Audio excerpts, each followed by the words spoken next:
School named Nida. My first concern is about environmental goals and climate change targets of South Korea. South Korea has been actively pursuing environmental goals and implementing climate change efforts to address the challenges of global warming. Some of the key initiatives include greenhouse gas emission reduction. South Korea has committed to reduce its greenhouse gas emissions by 37% below business as usual levels by 2030. Renewable energy expansion. South Korea has set a target of achieving a renewable energy capacity of 63.8 gigawatts by 2030, which includes solar, wind, and bioenergy sources. Carbon pricing. South Korea has introduced a carbon pricing system. The Emission Trading Scheme (ETS) began in 2015, and this covers around 70% of the total country's greenhouse gas emissions. Green buildings and energy efficiency. The government has implemented energy efficiency standards and programs for building and to promote sustainable construction and reduce energy consumption. It has established Zero Energy Building Program, which aims to construct energy efficient buildings that generate as much as energy they consume. Electric vehicle promotion. South Korea is actively promoting the adoption of electric vehicles (EVs) to reduce emissions from the transportation sector. The government often provides subsidies and tax incentives for EV purchases and has been expanding the charging infrastructure nationwide. These efforts demonstrate South Korea's commitment to address climate change and transitioning towards a low-carbon economy. The country continues to work on implementing policies, investing in renewable energy, and fostering international cooperation to tackle the environmental challenges posed by climate change. My second concern is about maritime security in South Korea. Maritime security is a critical concern for a country like South Korea due to its strategic location and its dependence on maritime trade for its economy. The country has implemented various measures to ensure the safety and security of its waters, ports, and coastal areas. South Korea recognizes the importance of maritime security in protecting its national interests, such as safety of its citizens, prevention of illegal activities, and safeguarding of maritime trade routes. The country has established the Korea Coast Guard (KCG), which is responsible for maritime law enforcement, search and rescue operations, and maintaining maritime security. The KCG operates a fleet of patrol vessels, aircrafts, and other specialized equipments to monitor and patrol the waters of South Korea. It conducts regular patrols to detect and deter maritime crimes such as piracy, smuggling, illegal fishing, drug trafficking, etc. KCG also collaborates with international partners to enhance maritime security through information sharing and joint operations. South Korea has also invested in advanced maritime surveillance technologies and systems to enhance its maritime domain awareness. These include radar systems, maritime patrol aircraft, and coastal surveillance networks. Such technologies help in detecting and responding to maritime security effectively. At last, I would like to speak on India-South Korea relationship way forward. The India-South Korea relationship has seen significant growth and development over the years, marked with increasing economic cooperation and diplomatic engagement. To further strengthen and deepen their ties, the following steps can be taken. Strengthening defense and security cooperation. Enhancing defense and security cooperation will contribute to regional stability. Regular military exchanges, joint exercises, and intelligence sharing mechanisms can help address common security challenges and promote peace and stability in the region. Collaboration in science and technology. South Korea and India have vibrant innovation ecosystems. Strengthening collaboration in science, technology, and research and development will facilitate knowledge sharing, joint projects, and technology transfers, leading to mutual benefits and technological advancements. By pursuing these steps, South Korea and India can further deepen their ties and build a comprehensive and mutually beneficial relationship that spans various sectors, contributing to regional stability, economic prosperity, and people's well-being in both countries. I thank Indian Prime Minister Shri Narendra Modi for organizing such a great G-20 summit. Thank you.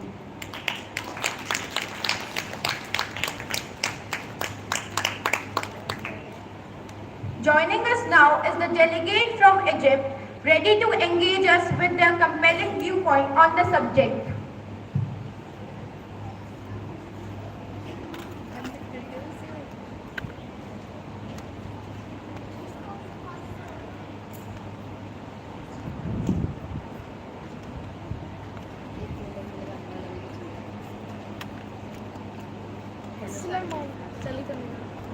अभी रुको, mic आने दो। मेरे घर वाले तो सारे mic हाँ तो दिख ही रहा हूँ, मुझे पता है। बाबा थोड़े लोग ऐसे हैं।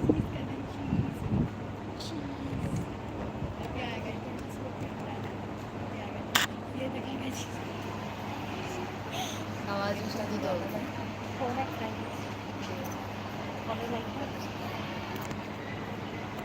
Assalamu alaikum.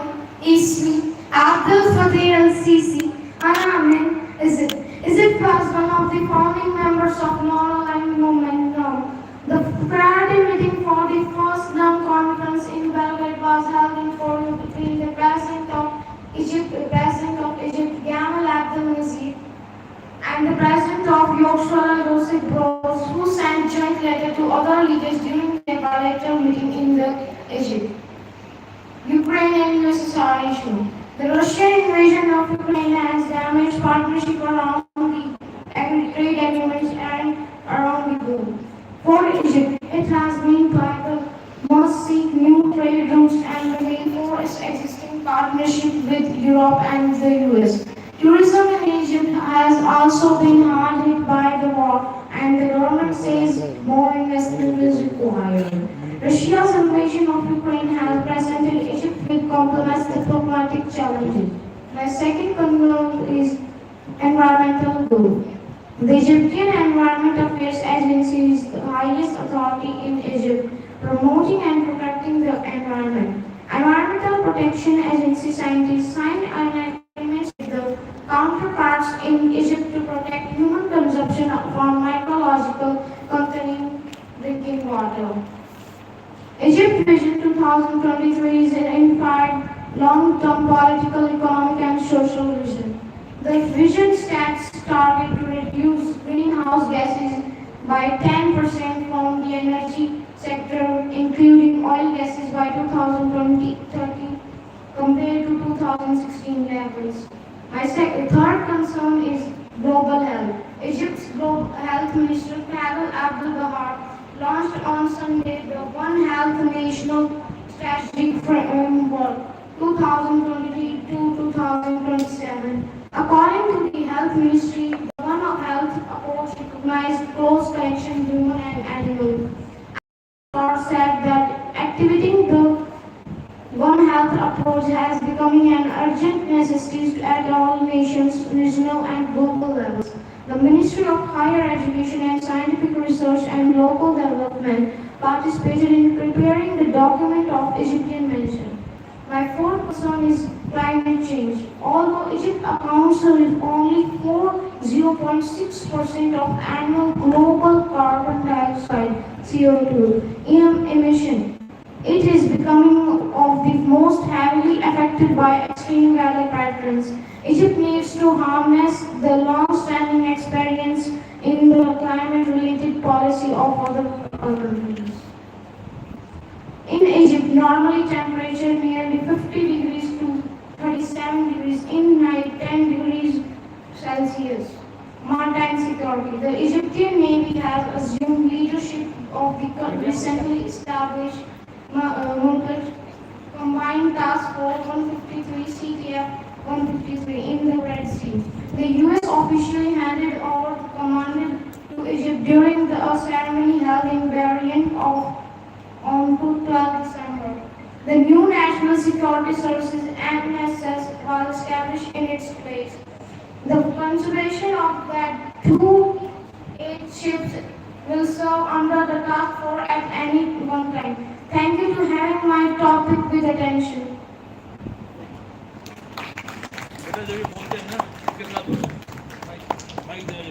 As we move forward with our insightful discussions, we transition.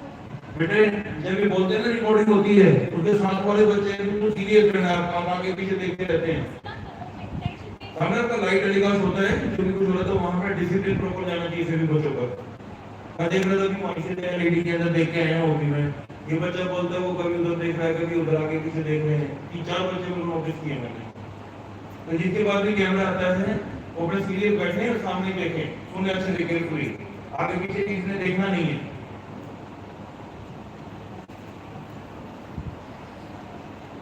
As we move forward with our insightful discussions, we transition to the next phase of our event, which will be featuring the Finance Ministers. So firstly, I would like to invite the Finance Minister of India to enrich our discussion with their financial expertise.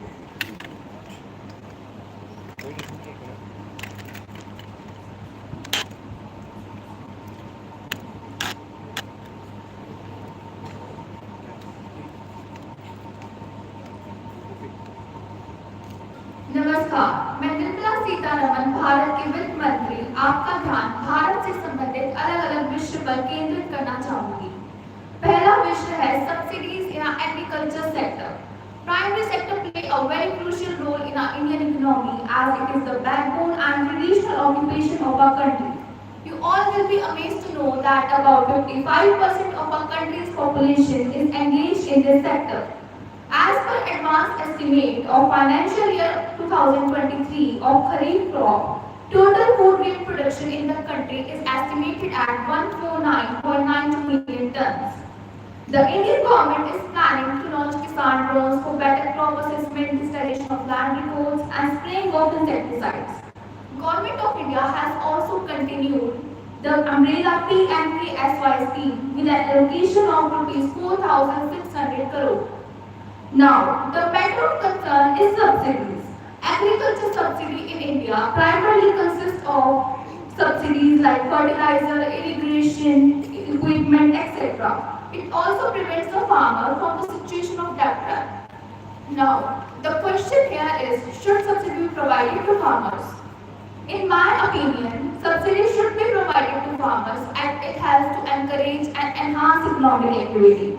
Through subsidies, the government makes goods and services available to consumers at reduced prices and thereby enhancing the state of an economy.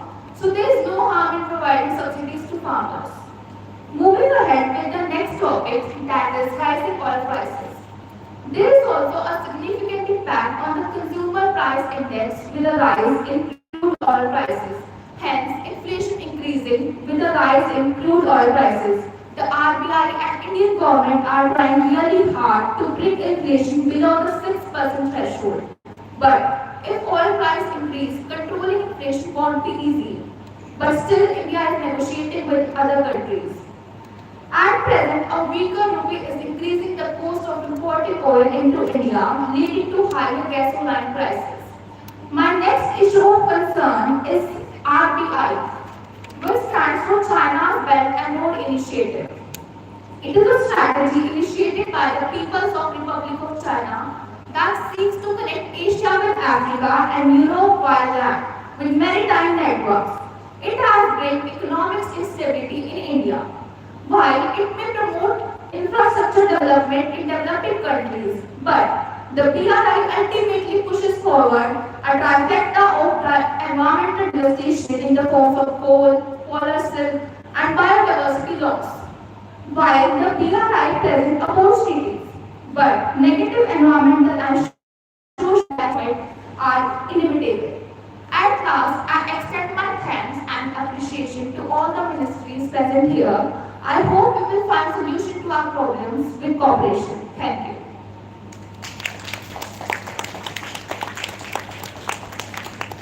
The forthcoming nation reciprocating in deliberation is Brazil. Good morning everyone. I am Fernando Haddad, the Minister of Finance. The Minister of Finance, Minister of Fazenda, was created in 1808 with the title Secretariat. De os Cosmos do Brasil da Fazenda. Firstly, I want to highlight some points on topic according to Brazil. First is rising oil price. Rising oil price was US $2.45 billion during 2022, according to the United Nations. communicate database on international trade. Second is food security and agriculture. The University of Sao Paulo Center for Advanced Studies on Applied Economics estimates that when activity such as processing and distribution are included, Brazil agriculture accounts for 29% of the country's GDP. Third is undue taxes. There are two types of VAT in Brazil. ICMS tax on the circulation of goods, transportation and communication services, a state sales tax, and IPI tax on industrial goods, a federal excise tax. Fourth is digital-based economic transformation. Digital transformation is reshaping established market and creating new ones. In Brazil, the transformation of business models and learning sector boundaries are clearly visible in many areas. Digital startups, some valued at over USD 1 billion unicorns, are threatening to disrupt considered markets like transport example Logi 99 or banking example Nubank and Creditas.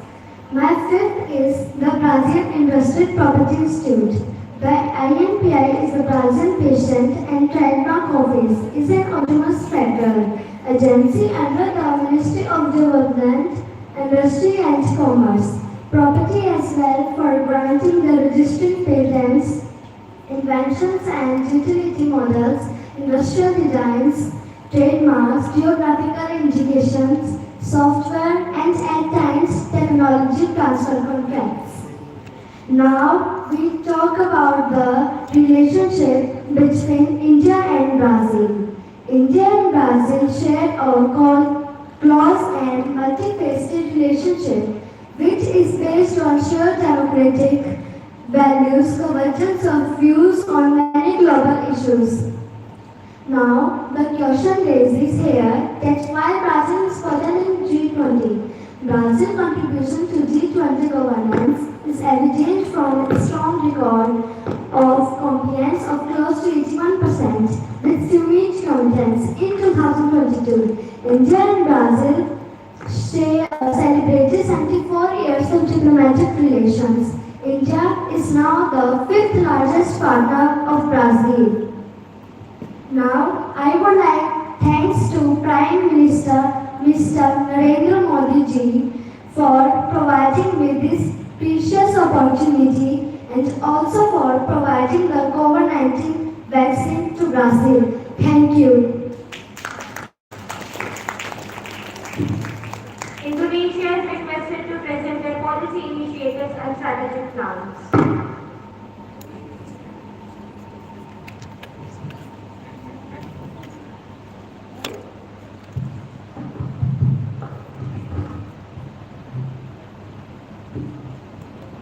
Sore Tuhan, nama saya Sri Mulyani, Menteri Union Indonesia, Free Trade Area. Indonesia, as a member of several regional and bilateral trade agreements, actively participates in the negotiation and implementation of FTAs. Indonesia is a member of the Association of Southeast Asian Nations, ASEAN, which establishes a Asian Free Trade Area, AFTA. AFTA aim is to promote regional economic integration and reduce trade barriers among the member countries. As a part of AFTA, Indonesia has been progressively reducing tariffs on goods traded within the Asian region. Rising oil price. Indonesia is an oil-producing country.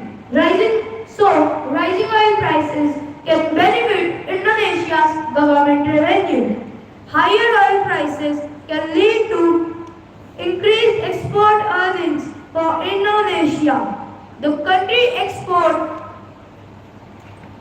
crude oil, petroleum products, and liquefied natural gas LNG. When oil prices rise, the value of these exports increases, contributing positively to Indonesia's revenue. This additional revenue can be used for public infrastructure development, social programs, and economic initiatives. Digital-based economical transformation. Indonesia recognizes the importance of developing robust digital infrastructure to support its digital economy. Efforts are being made to improve internet connectivity, expand broadband access, and enhance telecommunication networks, particularly in remote areas. The rise of e-commerce has been instrumental in transforming Indonesia's economy. The government has encouraged growth of some e-commerce platforms such as Tokopedia and Bukalapak to facilitate online transactions and connect sellers with a wider consumer base. Intellectual property right. Indonesia has established a legal framework to protect intellectual property. The main legislation governing IPR in Indonesia is Law number 28 of 2000 on copyright, Law number 30 of 2000 on trade secrets, and various laws on industrial designs, trademarks, and patents. Indonesia is a member of several international agreements, including the World Trade Organization on trade-related aspects of intellectual property rights. Undue taxes, carbon footprint. Indonesia recognizes the importance to reduce carbon emissions and combat climate change. Instead of a carbon tax, Indonesia has focused on implementing other strategies to mitigate greenhouse gas emissions reduction, which aims to reduce emissions for various sectors. Economical relations between India and Indonesia. On January 25th, talks by Prime Minister of India, Manmohan Singh, and President of Indonesia, Susilo Bambang Yudhoyono, India and Indonesia had signed a deal worth of billions of dollars and set an ambitious target to double it over the next 5 years. The two countries of Asian organization has achieved a bilateral trade of $25 billion by 2015, with cumulative India investments of $20 billion in Indonesia. Bilateral trade, which was tended to be in Indonesia's favor, was $2.4 billion during 2003 and increased by 24.14% over the same period of 2002. Prime Minister Shri Narendra Modi visited Jakarta in May 2018. During the visit, 15 agreements were signed between the two countries. Thanks India for taking presidency of G-20 summit and organizing it so magnificently.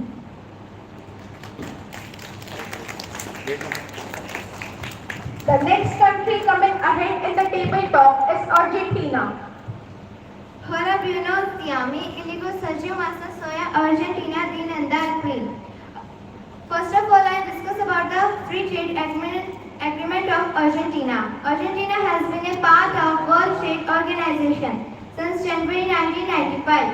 This being a long-term and well-integrated member, Argentina has generally taken a backseat in its activity. However, in 2017, Argentina has generally taken a However, in 2017, Madrid successfully organized for the World Trade Organization. Minister conference come to Argentina for the first time by opening its arm to the world's largest trade group.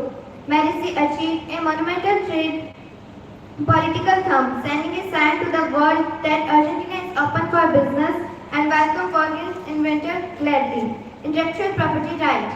Intellectual property rights in Argentina are protected under the Freedom Construction, which states every author or inventor is the exclusive owner of its work. Invention for the team provided under the law. In stark contract of 2018 decision, where the Supreme imposed a fine on the Argentina Society of Music Author and Composer, a collective right organization for aging explorative. A 2015 resolution on biotechnology that limits the patentability of biotechnology innovation and its 1973 seed law that enables free seed for Argentina producers have limited. Digital-based transformation. Argentina had made effect to exchange digital access and use for all. Internet user active mobile increased. The digital agenda in Argentina, which is in line with the United Nations 2030 Agenda for Sustainable Development, is the basis for governing the digital transformation of the country. International Digital Cooperation Project on data protection and data flow to enable the development of a safe and right-based international digital sphere. Rising oil price. After the devastating impact of the COVID-19 pandemic on its economy, there are signs that Argentina, one renowned oil industry, is coming back to life. National Oil Company YPF recently announced it would add their drill rings to its unconventional oil and natural gas opinions in the region.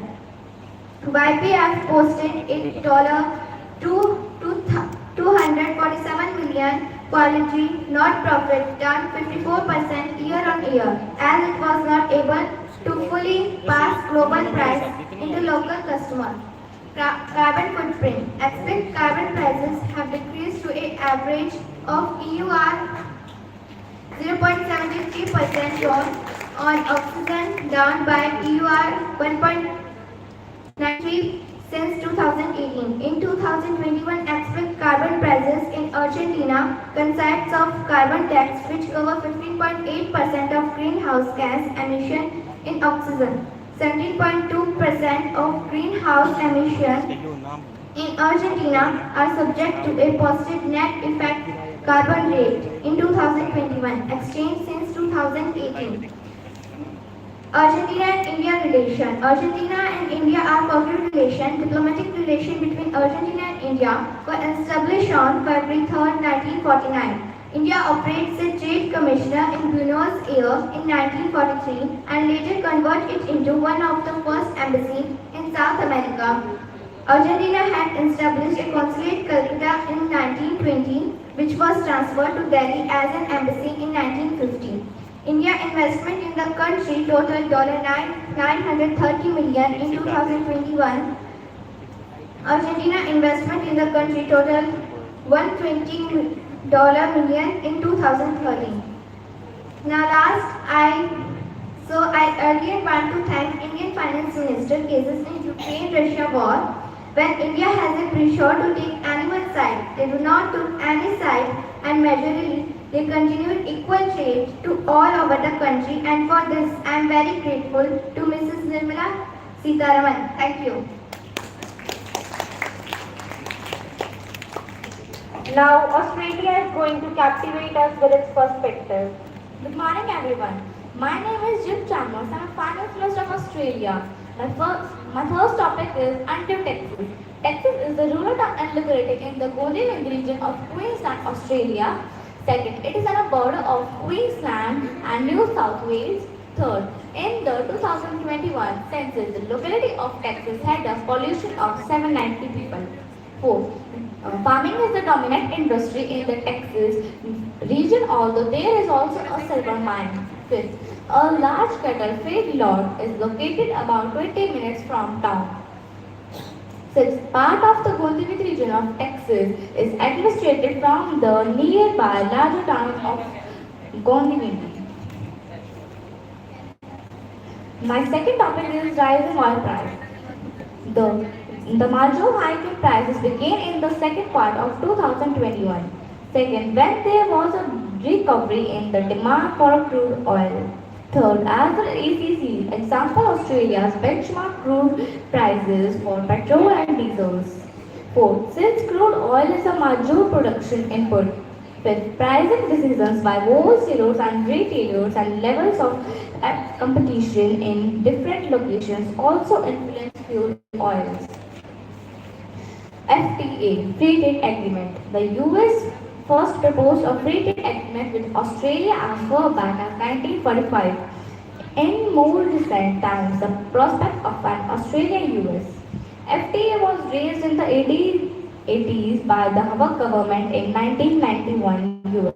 President George H.W. Bush offered to begin FTA negotiations with Australia and New Zealand, but was turned down by Australian Labour Party Prime Minister Paul Keating. Fifth, it was not until early 2001, after the election George W. Bush in the US, the John honored his power in Australia that an Australia-US FTA finally began to take shape. In April 2001, President Bush signed his interest in pursuing an FTA with Australia. Postal Money Order and Air Services Charities. Science Technology Corporation agreements in 1975 and 1986. Intellectual property rights. Australia has a well-developed legal system that protects the intellectual property rights of business and individuals. Second, business can register a trademark as a marketing tool. A registered trademark provides legal protection for prevent others from using your brand. Fourth, trademarks are issued and protected nationally. In India and Australia relation. Australia is an important player in Asia Pacific Economic Cooperation (APEC) and supports India's membership of the organization. Cooperation in education sector. First, the Mediation for Mutual Recognition of Educational Qualification and EQ was signed in March 2023. This will facilitate mobility of students between India and Australia. Deakin University and University of Wollongong and Plain to open campus in India. More than 1 lakh Indian students are pursuing higher education degrees in Australia universities, making India students the second largest cohort of foreign students in Australia. Thank you.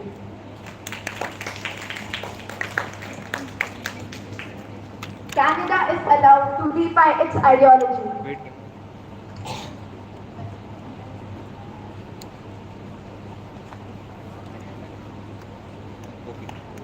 Mes salutations a tous ici présents. Je m'appelle Christia Freeland, the Ministre des Finances du Dominion du Canada. I'm very glad to represent my country in front of you all at the G-20 summit. With the motive of one Earth, one family, one future, today I'm going to discuss on some issues on the behalf of Canada. First of all, I would like to start by putting my views on our free trade agreements. Canada is and has always been a trading nation. Exports are the bedrock of our economy. Trade is about people and producers. This brings me to the North American Free Trade Agreement. Today, NAFTA is the largest free trade region in the world by GDP. The combined GDP for the NAFTA area was estimated to be over 200 trillion Canadian dollars. An important tool to support our economic recovery is our vast network of free trade agreements that covers 61% of the world's GDP in 51 countries and opens the door to 1.5 billion consumers worldwide. Now I would like to talk on the rising oil prices. When the oil prices are high, the amount of US dollars Canada earns on each barrel it exports will also be high, resulting in an increased value of Canadian dollars. The price of oil and Canadian dollars will tend to move together, with both reflecting the strength and weakness of the US dollars. Canada is making efforts to negotiate the oil prices for better economy. As the world is developing, countries are trying to transform economy digitally. Similarly, in Canada, our government is trying very hard and forecasts show that our tech sector revenue would grow by a total of 22.4% in the period of 2023 to 2024. Cloud penetration in Canada software was about 29% in 2018 and now has reached to 37% in recent times, and I hope it will grow further. If I talk about climate change, then we all know that climate change is well on its way towards climate disaster. And Canadians are experiencing highs in temperature coupled with rampant fires tearing apart towns and forests across Canada. In an effort to curb climate change, the Supreme Court of Canada has implemented Greenhouse Gas Pollution Price Act to help the country reach its sustainability goals. The act helps the country to reach its sustainability goals by implementing a tax on the carbon emissions in effort to reduce emissions by 30% by 2030. Now I want to say something on our intellectual property rights. Canadians' intellectual property rights governs the regulation of the exploitation of intellectual property rights in Canada. There are 5 types of Canadian intellectual property rights. First is patents, industrial designs, trademarks, copyrights, and trade secrets. Now I would like to proceed to another topic and most important topic, that is Ukraine-Russia war. Russia has continued its aggressive actions and attempts to destabilize Ukraine. Russia, a nation calling itself a democratic, has committed atrocities against Ukrainians by launching a full-scale invasion of Ukraine. This unjustifiable and unprovoked aggression has violated the international laws and puts countless innocent lives at risk. It threatens the values and principles of a state's right to sovereignty and self-determination. Putin's war is having a profound impact on global economy. Putin's war is causing food prices to rise, energy prices to rise, and oil prices to rise. As being Russia's good friends and world superpowers, I request India and USA to try to make a peace between Ukraine and Russia. Let us move to the next concern, that is the Punjabi community living in Canada. We all know that Canada contains the world's 7th largest Indian diaspora. It makes up around 5.1% of total population of Canada. In this topic, I want to discuss about what our government is doing for the Punjabi friends. Our government has passed the Sikh Heritage Month Act through the Canada. Each and every year, the month of April is to be known as the Sikh Heritage Month. Similarly, 30th of April is to be known as the Turban Day in Manitoba. There are about 18 Sikh MPs in the Canadian Parliament. Punjabi is the 3rd language in the Parliament of Canada after English and French. So let us move to the main topic of today's, that is the Indo-Canadian relations. Bilateral trade between the two countries stand at $6.29 billion. In 2021, India was Canada's 6th largest merchandise trading partner in the Indo-Canadian region. There than more 400 Canadian companies have a presence in India, and more than 1,000 companies are actively pursuing business in the Indian market. More than 40% of Canada's export to India, equal to $1 billion Canadian dollar, comes from a single province. Indian investments in Canada are equal to $3 billion Canadian dollars, which vastly outweigh Canadian investment in India. Consolidating my speech, I would like to thank Prime Minister Shri Narendra Modi for such a beautiful theme of G-20 summit, that is Vasudhaiva Kutumbakam. Also, I want to thank India for supplying free corona vaccines to Canada and all over the world. It was an honor for me to represent my country in front of you all. Mercy become. Now China is going to share its starting point. बेटा पहले curtain डाल दे पहले एक रुक जा जरा रुक जा बेटा कर्टन डाल पहले कर्टन हो भैया मेरे कर्टन का मतलब पता है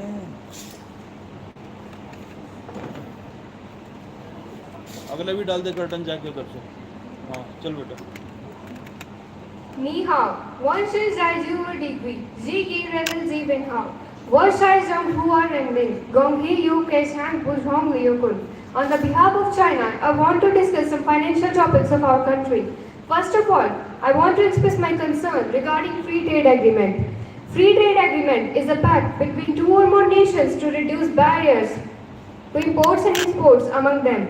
Our government deems FTA as a new platform to further opening to the outside and speeding up domestic reforms, an effective approach to integrate into global economy and strengthen economic cooperation with other economies, as well as particularly an important supplement to the multilateral trading system. Currently, China has 24 FTAs under construction, among which 16 agreements have been signed and implemented already. Now let's discuss about rising oil price. Oil prices continue to be supported by expectations for a strong rebound in China, the world's largest second crude consumer. China will make up nearly 40% of the rise in global oil demand in 2023.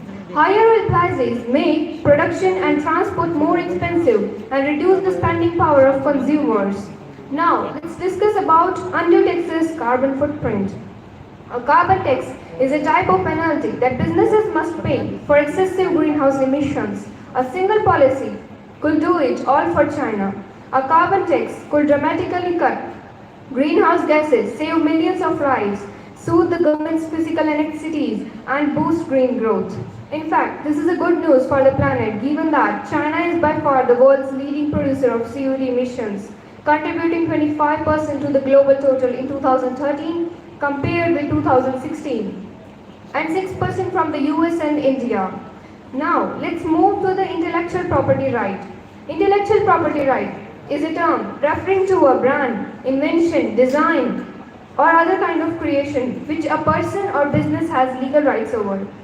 In 1980, China became a member of World Intellectual Property Organization. The American Chamber of Commerce in China surveyed over 500 of its members doing business in China regarding IPR for its 2016 Business Climate Survey report and found that IPR enforcement is improving, but still significant challenges still remain. Digital-based economic transformation. Digital economy refers to an economy in which digital computing technologies are used in economic activities. Now, I want to discuss the digital currency in our country, which is very popular in these days. Jiangsu, a city of 1.7 million residents, were already experimenting with the digital yuan, a form of money that exists only online and is managed and backed by China's central bank. Like cryptocurrency, the digital yuan incorporates some elements of blockchain technology. Every transaction is recorded and traceable in a digital ledger. China is already on the verge of becoming a cashless society, but the vast majority of the electronic transactions happen on privately owned apps outside of the immediate purview of the state. Now I want to discuss about the bilateral trade of China with some other countries. Trade with Argentina. According to the recent overview, in March 2023, China exported $924 million and imported $606 million from Argentina, resulting in a positive trade balance of $318 million. Trade with Australia. In March 2023, China exported $7.32 billion and exported $13.7 billion from Australia, resulting in a negative trade balance of $6.39 billion. Trade with India. In March 2023, China exported $10.5 billion and imported $1.93 billion from India, resulting in a positive trade balance of $8.57 billion. Now, I want to discuss one of the major topics of India-China relation. India-China relations are known as Sino-Indian relation or Indo-Chinese relation. China has been India's largest trading partner, and we have shared the trade relation from ancient times. Many philosophers and traders of our country used to visit India to share their knowledge, art and craft, culture, ornaments, etc. Currently, our country is dependent on India for raw materials for our production industries. During the last decade, we have had mixed relationship with India, and despite standoff on border and military issues, we have tried and successfully resolved the matter maturely. Currently, our concern and focus is to reduce the trade deficit and strong our relationship with India is in every aspect. The last but not least, India's achievement at a global level. We appreciate the efforts of India in cost-effective space missions of India, which can be good initiative for all the countries of G-20 and rest of the world to look after. We praise the humanitarian aid and vaccination drive of India in combating COVID-19 at the global level. At last, I am thankful to all the dignitaries of G20 for their coordination and cooperation for this wonderful event. And I also thank India to host such a wonderful summit. Thank you. USA, that is the United States of America, is invited to participate in the conference. Warm greetings to all respected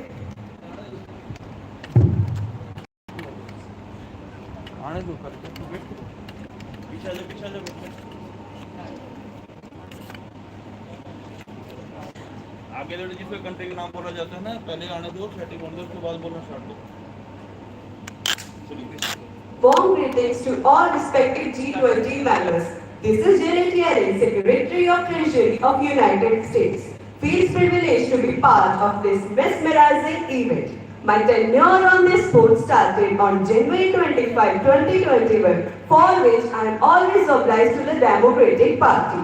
Today, I would like to continue with the topic of digitalization. It is latest technological advance that provides an opportunity to raise productivity and connectivity both at home and globally. But the digital divide has also exacerbated inequality, and digitalization has raised concern about privacy, illicit surveillance and cybersecurity attacks from our adversaries.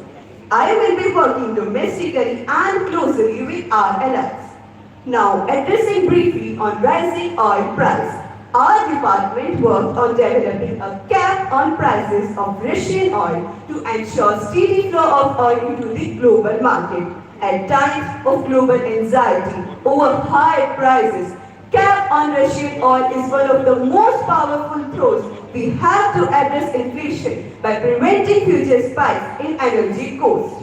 The reconciliation package announced help ease inflammatory pressure by unveiling some of the biggest costs families face, including energy costs. The United States is committed to doing its part. We have a narrow movement to pursue home and abroad to avoid the most catastrophic impacts of that crisis and to seize the opportunity the tackling climate change presents. President Biden has released a plan to combat climate change, including rejoining the Paris Agreement, investing in sustainable infrastructure, creating new green jobs.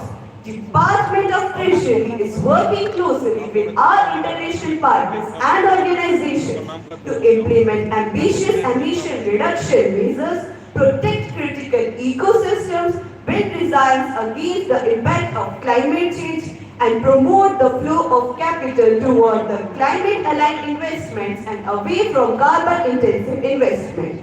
We are also working to ensure that climate risk is integrated into the financial system.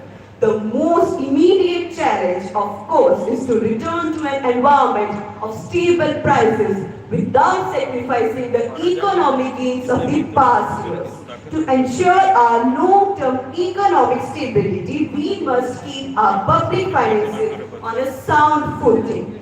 To advocate for additional reforms of our tax code and the global tax systems, which includes closing loopholes and returning tax rates for the high earners and corporations towards the historical norms, by making everyone pay their fair share. These reforms will provide our government with additional fiscal rooms to make critical investments. In the coming months, we expect to see significant movements of private capital into growing industries such as clean energy production. Now, it's time to talk about the strength we share, the US-India relationship. Difficult times test us, but I believe that challenges we face are bringing US and India closer together than ever before. I think that our continued partnership is an example of how advanced and developing countries can bridge policy differences and move forward on major political objectives. US is home to largest Indian diaspora outside of Asia. It serves as India's largest export market. Bilateral trade between our two countries reached an all-time high. Domestically, both of our countries are pursuing long-term investments in our country's economic strength. Technology is helpful in order to boost the economic's productive capacity and reduce inequality, and I know that India shares an interest in the agenda as well. I hereby always want that our relationship prosper and strengthen in all aspects. So, winding up a vote of thanks, it's been very nice to witness this amazing summit. I am really overwhelmed by the kind hospitality I have received right here in India. The idea that India shares of one earth, one family, one future is worth appreciating, and I am hereby pleased to carry forward this idea and argue the same to all the dignitaries over the world to take this idea with them and flourish it too. Thank you. The participant representing France is invited to add a valuable international perspective to our dialogue. Vive la France! Bonjour! Ladies and gentlemen, myself Bruno Le Maire, the French Minister of Finance and Economy. Today, I would like to present France's view on some important policy areas. Firstly, free trade agreement. France supports fair and balanced FTAs that uphold high labor, environmental and health standards. We believe in promoting economic growth and market access for all parties involved, fostering trade and economic cooperation. Currently, France has more than 30 active FTAs around the world.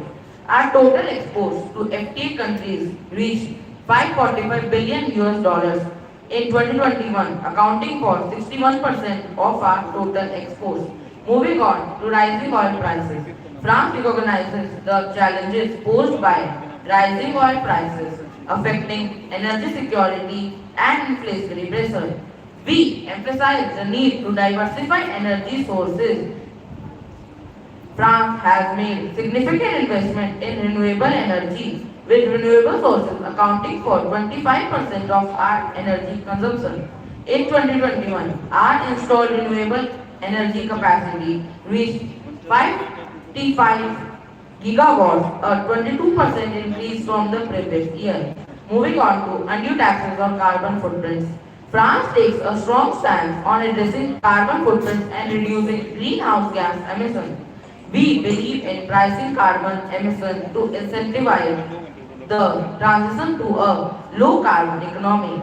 France has implemented a carbon tax with the price of $49.2 per ton of CO2 emitted in 2021. In the same year, our total greenhouse gas emissions decreased by 1.7%, showing our progress towards our climate goals. Moving on to digital-based economic transformation.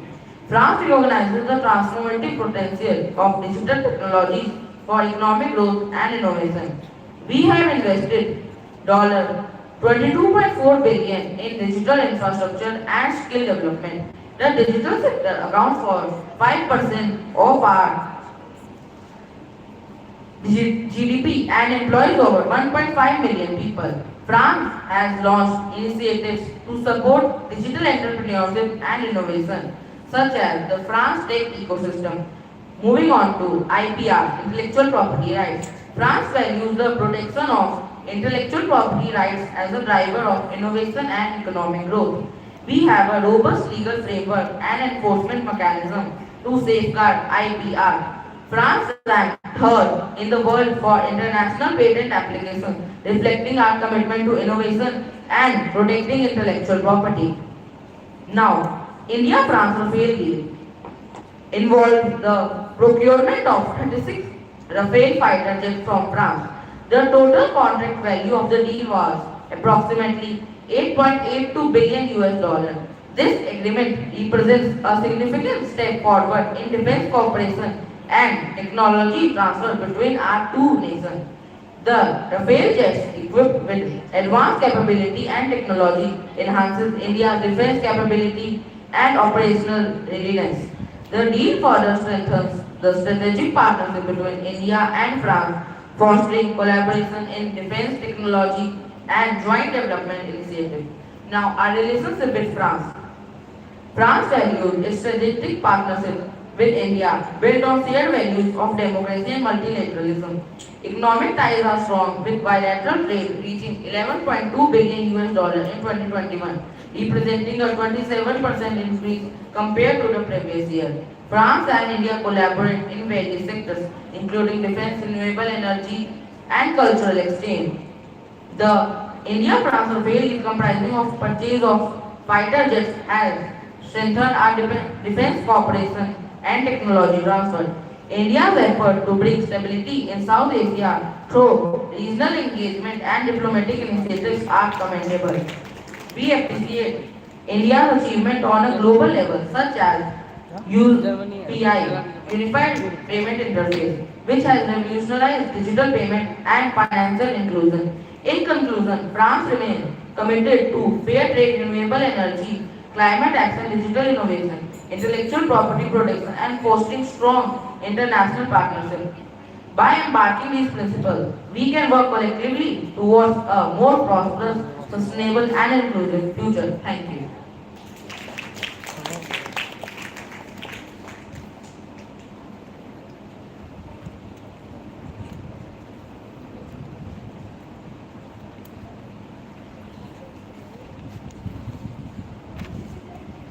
Rusan, NLA Higher, Osman Damin, Unhore, Ishmael the Finance Minister elections. Today I am going to put my views on some financial topics of the world. So, my first concern is high gas and oil price.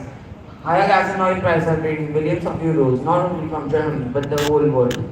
According to the IF Institute, the real income losses of the current year is about 64 billion euros, which equates to 1.8% of the total economic output. And the next year, we will see losses of about 9 billion euros, and together, the two losses are about 2% of the total economic output. Determining the real income losses to other countries, it is an important factor for discussion and distribution. These losses represent the portion of Germany's economic output that must be surrendered to other countries to pay for imports and thus cannot be distributed domestically. This is why trade negotiation must take into account that the high prices paid for German goods and services aren't the result of a boon caused company profits to swell. So my second concern is FTA. As one of the most export-oriented countries in the world, Germany always had a positive view on foreign free trade agreement. The country has been an active participant in various free trade agreements such as the European Union and the North American Free Trade Agreement, and has advocated for the removal of many trade barriers to promote global economic growth. Germany is a member of European Union, which has an extensive network of free trade agreements with Japan and Singapore, South Korea and others. The country has also strongly supports transatlantic trade and investment partnership to promote investment flows and increasing global taxes. My third concern is digital-based economy.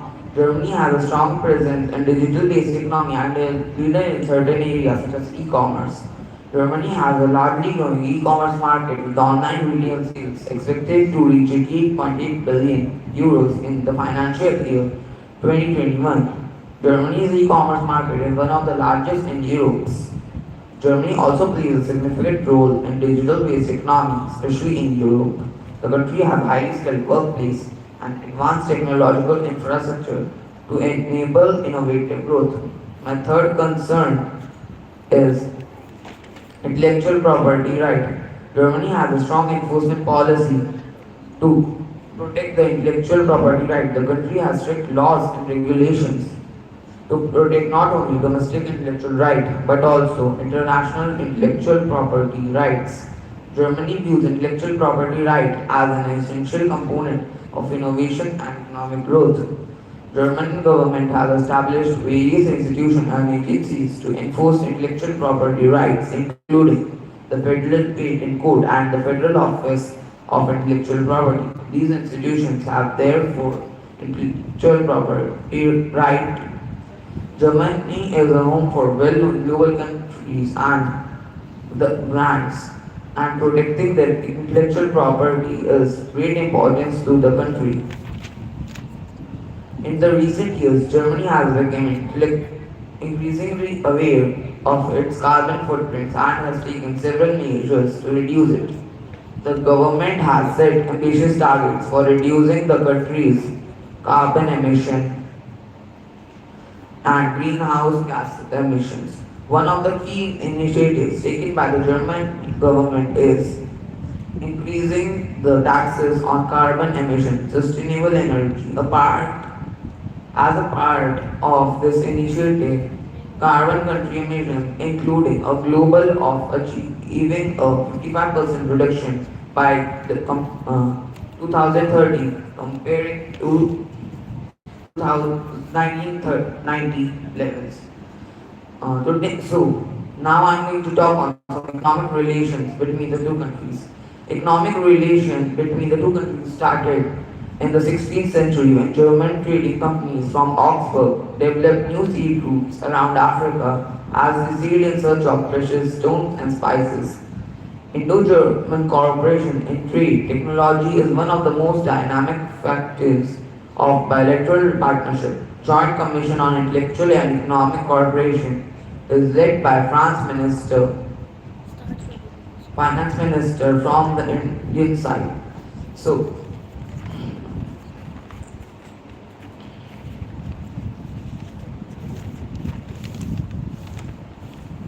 I thank India for organizing some cultural and educational programs in Germany and showing Indian art, culture and business opportunities to German people. Thank you. Now, Finance Minister of Italy is going to share their country's strategy. Wait करना wait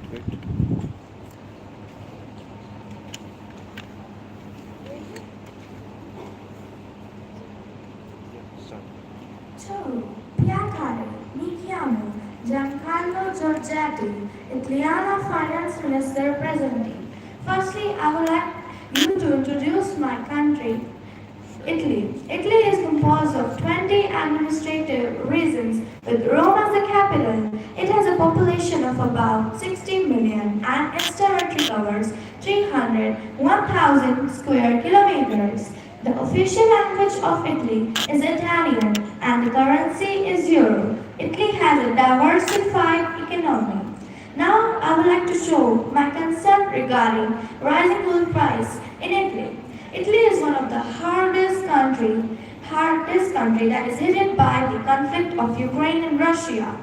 Due to the last oil production in Italy, the oil price in Italy are increasing day by day. Italy don't want to rise the price of oil, but due to the last production and conflict of Ukraine and Russia, Italy is rising the price. Italy is looking for various measures by regular meetings for curbing oil prices by targeting market speculators. In addition to a stock release, a range of demand restraint measures can be implemented to save altogether. With a limited amount of fuel switching, the rise in energy prices has reportedly had a greater impact on Italy than other countries because Italy is so dependent on imported fuel. Fuel prices overall now at their highest since 2014, while the cost of Italy's cheapest fuel source, methane gas, has doubled according to the fuel distributors. I would be glad if the countries that are present here would help the countries who are dependent on imported fuel and would seek some attention on this huge problem that is costing so much for living.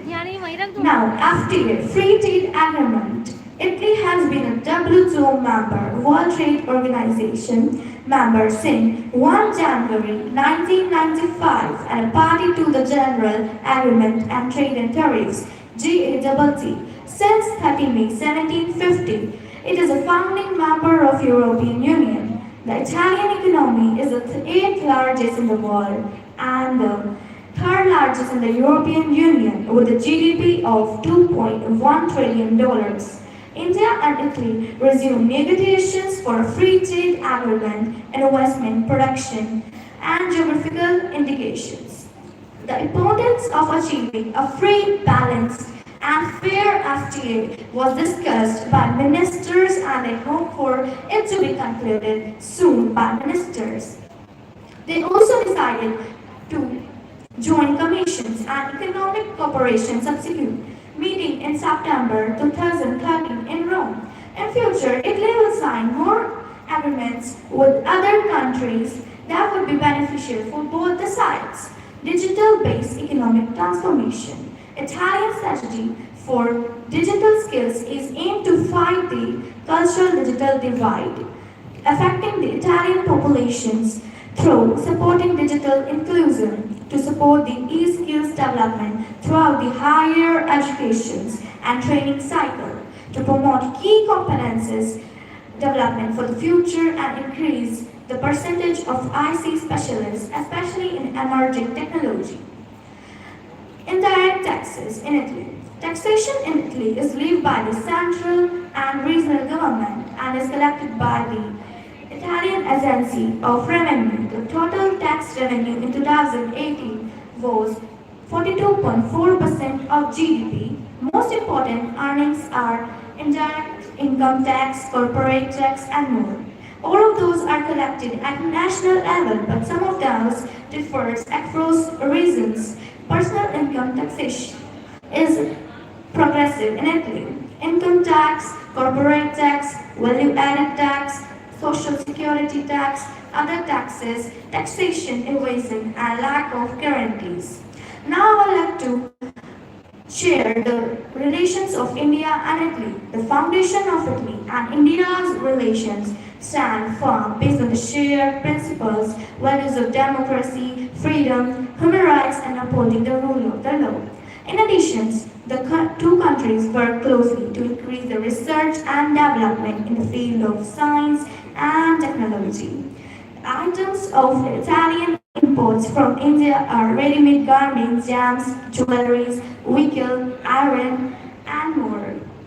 With a bilateral trade of US $13.2 billion in 2021 to 2022, which is a 53.86% increase over the previous financial year. Italy is India's maybe the fourth largest trading partner in the EU, whereas India ranks 15th as the country of origin of Italian imports, accounting for 1.5% of Italian imports. The future of India and Italian relations will be bright and be progressive. Now I would like to thank Mr. Narendra Modi, PM of India, to providing a COVID-19 vaccine globally, and as you all know, Prime Minister of our country, Giorgia Meloni, who is sitting beside me, also said that he is the most loved leader in the world. It's the rest of my talk. Thank you. Now Mauritius is allowed to present its theory in this back and forth.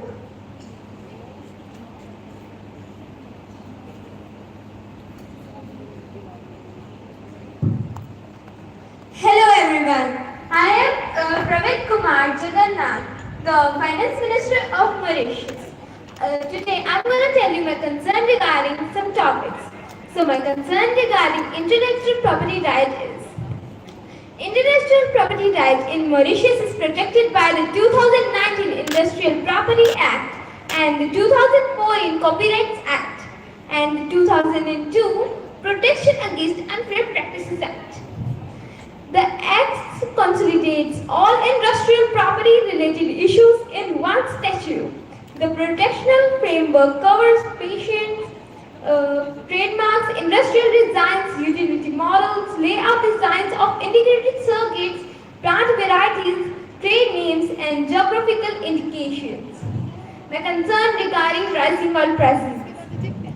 The average value for Fort Lewis during that period was 74.03 Mauritius rupee with a minimum of 74.03 Mauritius rupee on 23 Jan 2023 and a maximum of 74.03 Mauritius rupee on 23 Jan 2023. For comparison, the average price of gasoline in the world for this period is 84.64 Mauritius rupee. The Mauritius imports petroleum gas primarily from US, India, Oman, Ireland, and South Africa. The fastest growing import markets in petroleum gas from Mauritius between 2020 and 2021 were US, Oman, and Ireland. Now I want to talk about free trade agreement. The Comprehensive Economic Cooperation and Partnership Agreement between Mauritius and India signed on 22 February 2021. Mauritius will benefit from preferential markets accessing to India from its 615 products including frozen fish, specialty sugar, biscuits, fresh fruits, juice, minerals, water, beer, alcoholic drinks, soaps, bags, medical and surgical equipment and apparels. Now I want to talk about undue taxes. The rate of 10% is now applicable to annual net income not exceeding Mauritius rupees 700k and exceeding dividing annual net income between Mauritius rupee 700k and Mauritius rupee 975k will be taxed at 12.5%. It is nowadays that calling Mauritius a classical offshore with such tax rates inaccurate. However, if we depart from the template description and look at the concept of tax-free territories, then proudly, Mauritius does indeed have a certain offshore stature. Now I want to discuss about digital-based economic transformation. Digital technologies are driving transformative change, economic paradigms and shifting. The latest advances in artificial intelligence and related innovations are expanding the frontiers of digital revolution. India and Mauritius relationship. India came to the point of military intervention in Mauritius in Operation Lal Dora to ensure that it stayed in India's strategic orbit. Connection between India and Mauritius date back to 1730. Diplomatic relations were established in 1948. More than 68% of Mauritian population are of Indian origin, most commonly known as Indo-Mauritians. And at last, I would like to thank Mr. Narendra Modi for arranging this beautiful event of G-20 summits and all the majesties to listening to me. Thank you. Now it's time to hear from the Finance Minister of Netherlands as they present their country's economic vision.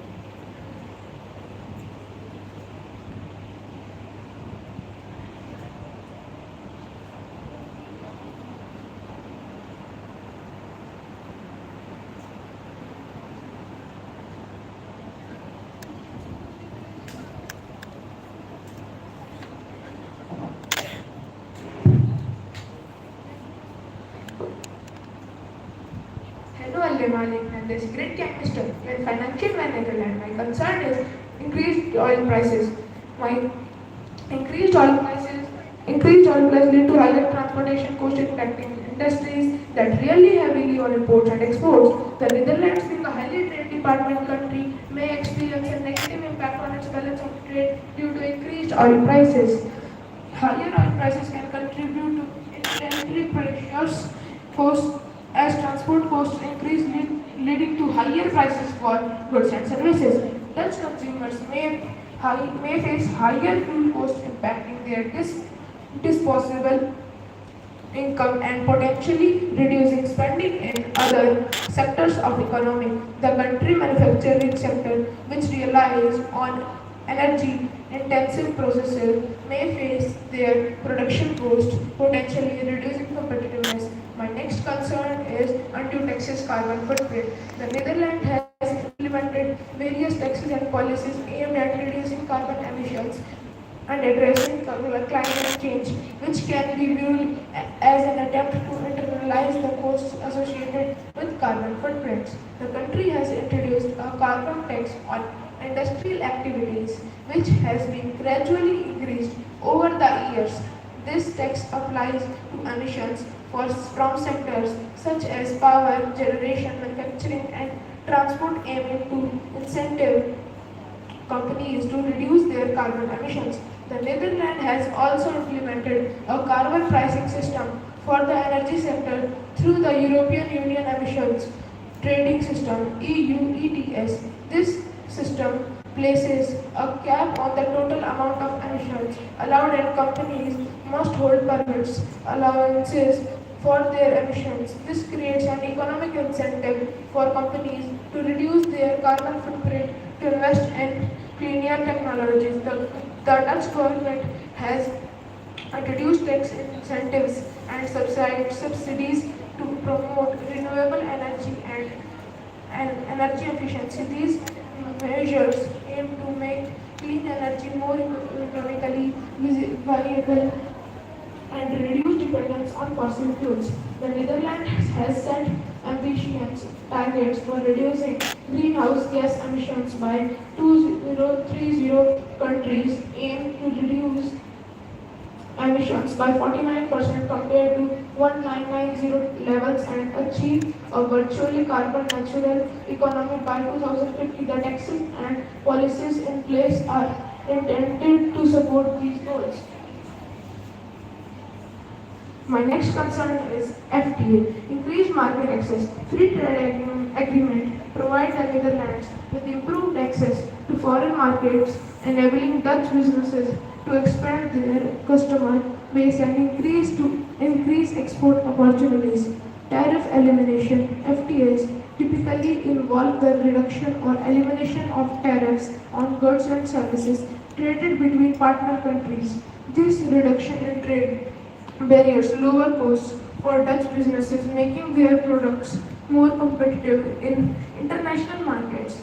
Boost to GDP. By promoting trade and investment, FTAs contribute to economic growth and increase the gross domestic product (GDP) of the Netherlands. The removal of trade barriers can lead to increased trade volumes and enhanced economic activity. Job creation. FTAs can stimulate job creation in the Netherlands by facilitating market access for Dutch companies, encouraging investment and promoting the growth of export-oriented industries.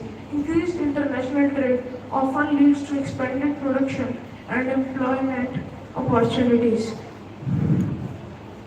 My next concern is digital-based economic transformation. Strong focus on digitalization and innovation in the Netherlands economy. Rapid growth of digital sector, including software development, its services and e-commerce. Increased adoption of advanced technologies such as artificial intelligence, AI, big data analytics, and blockchain. Government support for digital initiatives and startups through funding, incubators, and regular frameworks. Emphasis on digital infrastructure development, including high-speed internet connectivity, 5G networks. Rise of digital platforms and sharing economic models contributing to job creation and economic growth. My next concern is intellectual property rights.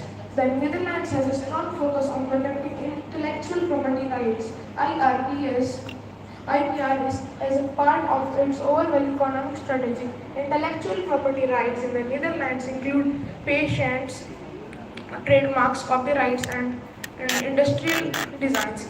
The Dutch government has implemented various legal frameworks and enforcement mechanisms to safeguard IRPS. The protection of IRPS encourages innovation and attracts foreign direct investment to Netherlands. The Netherlands has a robust legal system that ensures the enforcement of IRPS and provides a favorable environment for business to operate. My next concern is Netherlands-India financial relationships. The Netherlands and India have a significant significant financial relationships characterized by India trade, investment, and economic cooperation. Here are some key aspects of their financial relationship. Trade. The Netherlands is one of India's important trading partners within the European Union. EU bilateral trade between the two countries has been steadily grown over the years. Major goods traded include machinery, chemicals, textile, pharmaceuticals, and agricultural products. My next concern is how India helped Netherlands. We are very thankful to the Indian government because it helps us in trade and economic cooperation. India is important trading partner for Netherlands. The two countries have strong economical ties with bilateral trade and investment increase over the years. India's becoming economy provides opportunities for Dutch businesses to expand their presence of India and vice versa. Thank you.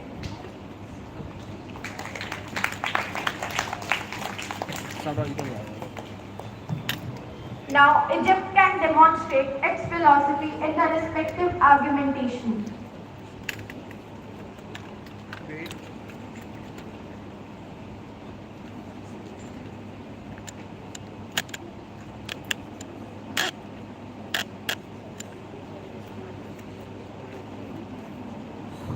Assalamu alaikum. Ana Muhammad Med Wazir Al Maliyat Al Misriyu Misr Balad Moe Malad fi Asia wa Africa. My first concern is agriculture and food security. Subsidy should be given or not. Egypt recognizes the critical importance of agriculture and food security in ensuring well-being and stability of its population. The government provides subsidies to support the agricultural sector and enhance food security, aiming to ensure a stable food supply and affordable prices for consumers. Financial support is allocated to farmers in the form of subsidies for agricultural inputs such as seeds, fertilizers, and irrigation systems, enabling them to reduce production costs and increase productivity. The government offers subsidized loans and credit facilities farmers, allowing them to access capital for investment in the small farming techniques, equipment, and in infrastructure. My second concern is digital-based economic transformation. Egypt recognizes the significance of digital-based economic transformation in deriving growth, innovation, and job creation. Embracing digital technologies can enhance productivity, efficiency, and competitiveness across various sectors of the economy. Developing digital infrastructure and expanding access to the internet can foster inclusion and enable broader participation in the digital economy. Encouraging digital entrepreneurship and supporting startups can stimulate innovation and attract investment in the technology sector. My third concern is rising oil price. Egypt's economy heavily relies on oil imports as major energy source. Rising oil price can increase Egypt's import bill, putting pressure on its foreign currency reserves. Increased oil price can lead to higher costs of production and transportation, impacting various sectors of the economy. The government may need to allocate a larger portion of its budget towards oil imports, potentially affecting other areas of spending. My third concern is undue taxes, carbon footprint. Egypt recognizes the importance of addressing carbon emissions and mitigating climate change. Imposing carbon taxes can help initiativize businesses and individuals to reduce their carbon footprints and adopt cleaner energy sources. Carbon taxes can generate revenue from the government which can be used to invest in renewable energy projects and climate change adoption measures. By internalizing the cost of carbon emissions, carbon taxes, encourage more sustainable practices, and support the transition to all potentially affecting all other areas of spending. High oil price can lead to inflationary pressures impacting the purchasing power of consumer. My fourth topic is FTA free trade agreement. Egypt has signed several bilateral agreements with Arab countries like Jordan in December 1999 to Lebanon in March 99, from Libya in January 1991, Morocco in April 99, Syria in December 1991, and Tunisia in March 99. My fifth topic is why is Suez Canal important? The Suez Canal is important because it is the shortest maritime route from Europe to Asia. Prior to its construction, ship headed towards Asia had to embark on an arduous journey around the Cape of Good Hope at the southern tip of Africa. Indo-Egyptian relations. India and Egypt, two of the world's oldest civilizations, have enjoyed a history of close contact from ancient times. Ashoka's edict referred to his relations with Egypt under Ptolemy II. In modern times, Mahatma Gandhi and Sat Zagol shared common goals on the independence of their countries, a relationship that was to blossom into an exceptionally close friendship between President Nasser and Prime Minister Nehru, leading to a friendship treaty between the two countries in 1995, and these of some 10 years, bilateral trade between Egypt and India increased more than 5 times. And at last, I want to congratulate India for its financial achievement that the Indian economy attracted 42 billion US dollar worth of its foreign investment during the first 9 months of the year 2022. Their share market has grown by 44.5% in the current year. It is likely to grow into world's biggest share market in 2030. Thank you. It is my distinct privilege to extend a warm welcome to our esteemed Director Ma'am and Honorable Sir. We are blessed to have you with us today. Please give a big round of applause in their honor.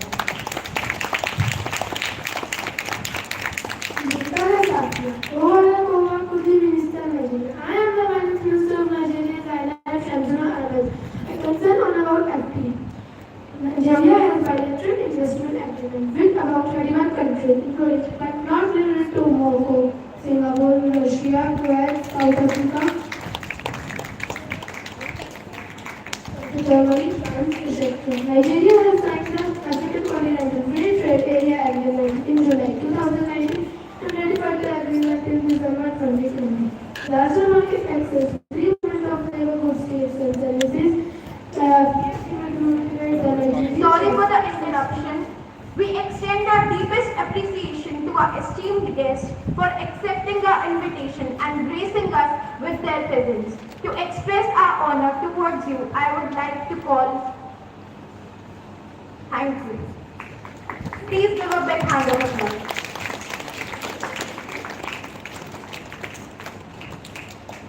The FTA agreement will motivate the Nigerians to expand their business to other African countries. The relations between India and Nigeria, the Republic of India and the Federal Republic of Nigeria, have been the strategic and commercial. Both are the members of Commonwealth of Nations and the non-aligned movement. India has a High Commission in Abuja and Consulate in Lagos. Nigeria has a High Commission in New Delhi. Thank you.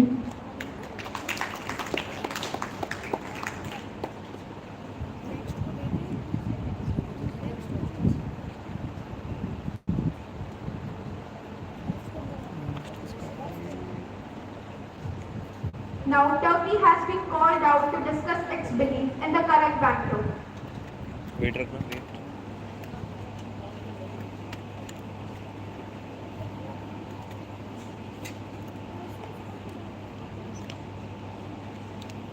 Meherba, मैं तरीका माली, Nuruddin बातें मुजामिला services Hindustan में देखिए illicitly अंतराकारी. Today I am talking about the following concern. So my first concern is about the digital based economic transformation. With the tools of digital economy, we can find the ways for implementing a payment and exchange system free from political interventions. This way we can also break the privileges of sub-currencies. Digital economy is becoming the trigger of the new industrial and financial revolution.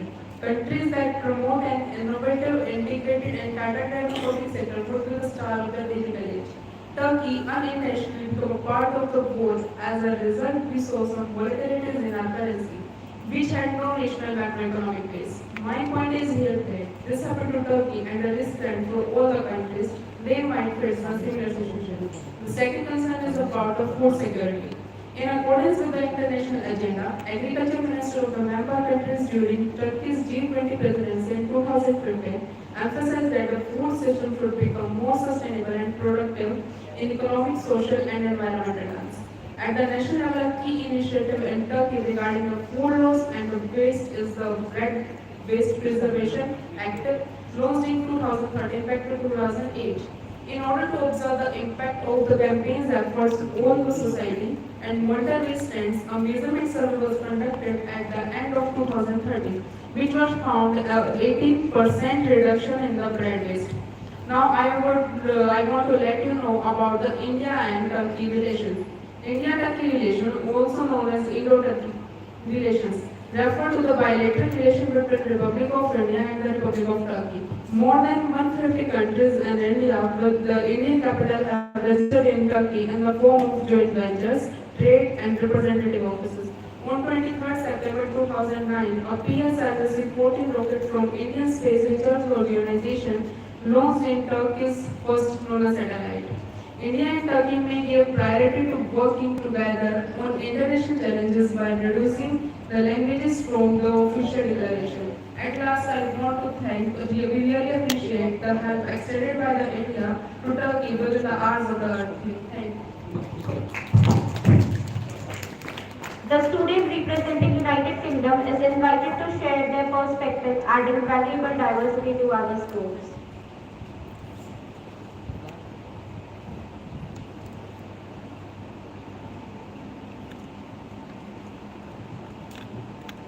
Hello to all the eminent personalities. I am Jeremy Hunt, the Chancellor of Exchequer of United Kingdom.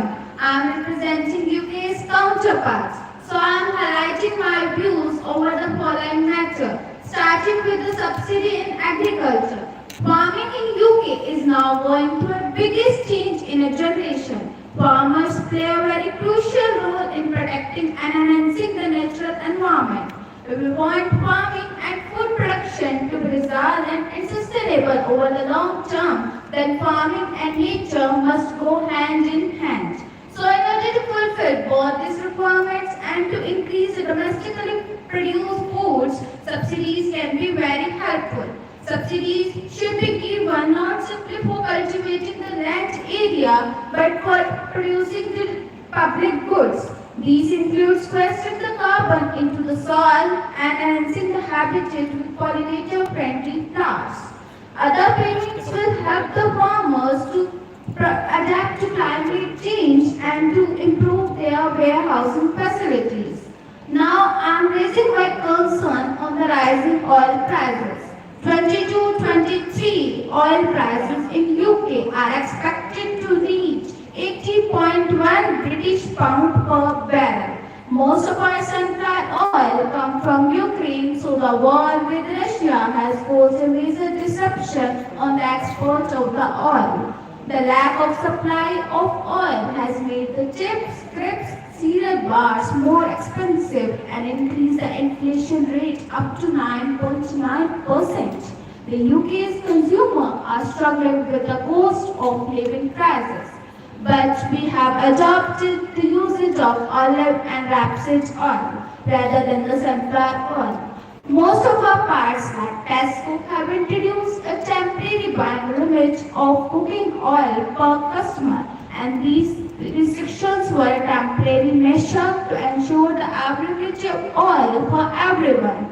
Now, addressing briefly the free trade agreement. The UK has signed more than 70 trade agreements with 98 countries and territories like Japan, Australia, Thailand, India, and many more.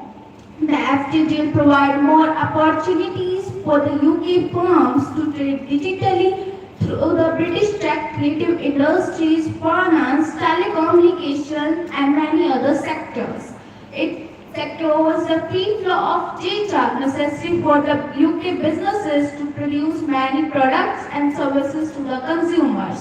Now I am giving my spotlight to digital-based economic transformation. The digitalization of goods and services is one of the defining economic change in the late 20th and early 21st century. Technology is helping to derive the economic growth of about 7% and create the new jobs of around 3 million. Through the UK's Digital Strategy 2022, UK is backing the sector to spark the innovation by rolling out world-class digital infrastructure, strengthening people's digital skills and supporting the businesses with cutting-edge technology. The digital technology could grow the economy by 413 British pound billion by 2030. Now, the illuminating most precious economic relation of UK with India. Trade and investment is one of the most important underpinning of our bilateral relations. India and UK economic relations received a vibrant upward direction after the establishment of Joint Economic and Trade Committee in 2005 to tackle trade and investment barriers and promote the business links. The UK's export to India amounted to 14.8 billion US dollar in financial year 2022. Usually the items that are exported from UK to India are aircrafts, engineering goods and natural gas extracted in the UK. Both the countries have agreed to pursue a joint work on the common aim of exploring the ways to increase institutional investment in infrastructure. The UK and India's relations are framed by a mutually agreed roadmap to deepen the bilateral ties by 2030 with the aim of developing a comprehensive strategic partnership. A free trade agreement between India and UK is expected to stimulate the economic growth and prosperity by increasing import and export flows, investment flows, and enhancing the productivity through a greater allocation of resources and openness to the international competition. Concluding my speech, I want to appreciate India for the achievement in the IT industry. Accept my gratitude, Prime Minister Mr. Narendra Modi, for your kind cooperation and inclusiveness of yours in every global issue. I am hoping for the best to arrive at a conclusion for these. Thank you for inviting us in this wonderful meeting. Oman is summoned to flaunt its dogma in the session.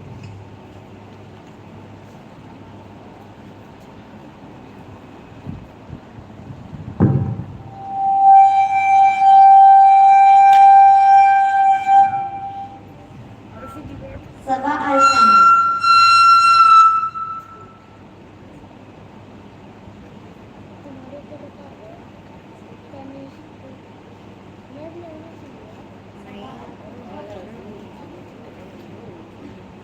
Sabah Al-Ka, Ana Sri Sultan bin Salim bin Suri, Baladi Iman, Ana Wajid Anumat Anumani. Firstly, I am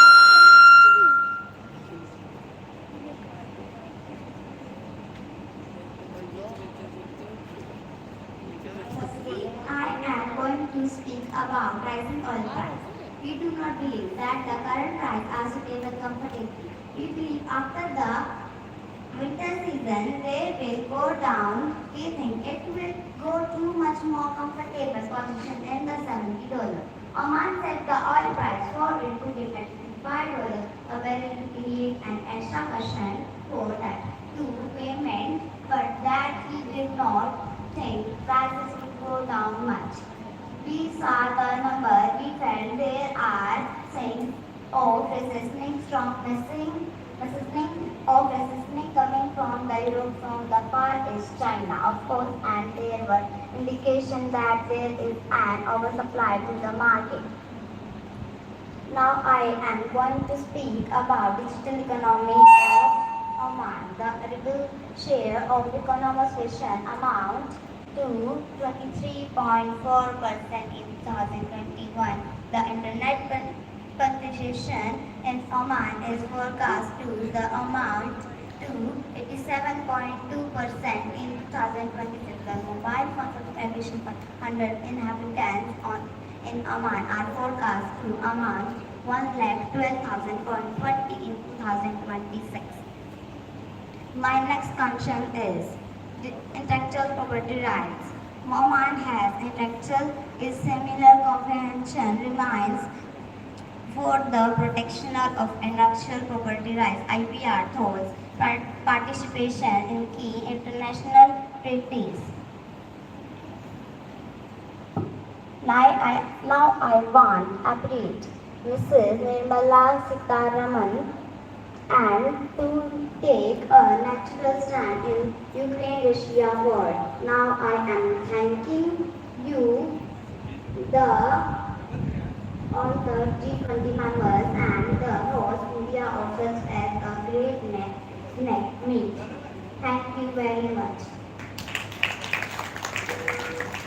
Joining us now is the delegate from Saudi Arabia, ready to engage us with their compelling viewpoint of the subject.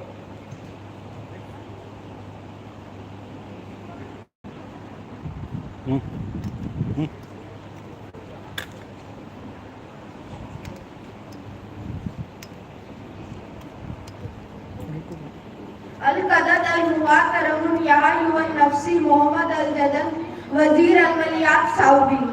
My first concern is FTA. Saudi Arabia has actively pursued various free trade agreements to strengthen its economic relations with other countries. Here are some notable FTAs involving Saudi Arabia. Saudi Arabia has signed FTAs with countries including the Gulf Cooperation Council member states, the United States, the European Union, Japan, Singapore, Switzerland and Turkey. These FTAs aim to promote trade liberalization, enhance economic cooperation and facilitate market access between Saudi Arabia and its trading partners. My second concern is rising oil prices. Saudi Arabia, as one of the world's largest oil producers and exporters, has a significant impact on global oil prices. The country's economic relations are closely tied to the fluctuation in oil prices. Here are some key points regarding Saudi Arabia's economic relations in relation to oil prices. Increased government revenue. Rising oil price led to higher revenue for the Saudi Arabian government. The majority of the country's revenue comes from oil exports. So when prices rise, it directly contributes to increased government income. However, it is important to note that while higher oil prices can bring short-term economic benefits, they can also pose challenges. Dependence on oil revenues can create vulnerability to price volatility, as fluctuation in the global oil market can impact Saudi Arabia's fiscal stability and economic planning. Therefore, diversification efforts and long-term economic reforms remain a priority for Saudi Arabia to reduce its reliance on oil and foster sustainable economic growth. My third concern is undue taxes on carbon footprint. Saudi Arabia has recognized the importance of addressing climate change and reducing its carbon footprint. Taxes have been introduced on carbon-intensive activities and products to discourage carbon emissions and promote cleaner practices. Now, economic relations of Saudi Arabia with India. India and Saudi Arabia share centuries-old economic and socio-cultural ties. Economic ties constitute a keynote aspect of the bilateral strategic partnership. The Delhi Declaration and Riyadh Declaration boosted the energy cooperation between both countries. Trade. Saudi Arabia is India's fourth largest trade partner after USA, China and UAE. and a major source of energy, as India's import around 18% of its crude oil requirement and 22% of its LPG requirement from the kingdom. In year 2022 and 22, bilateral trade was valued at US $42 billion. During this period, India's import from Saudi Arabia reached US $34 billion and exports to Saudi Arabia were worth $8.76 billion, registering an increase of 49.5% over last year. Total trade with Saudi Arabia accounted for 4.14% of India's total trade in year 22. Why is oil price rising? Oil price is rising because of supply and demand dynamics due to OPEC policy and production decisions, geopolitical factors, global economic growth, market speculation, speculative trading, currency exchange rates. In last, I would like to thank Mr. Narendra Modi for such great theme of G20 summit.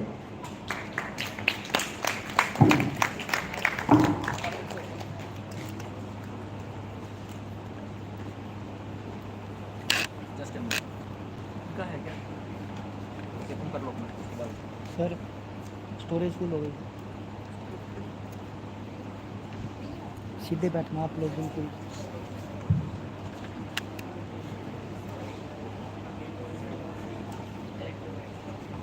Russia is asked to reflect its outlook among the assembly.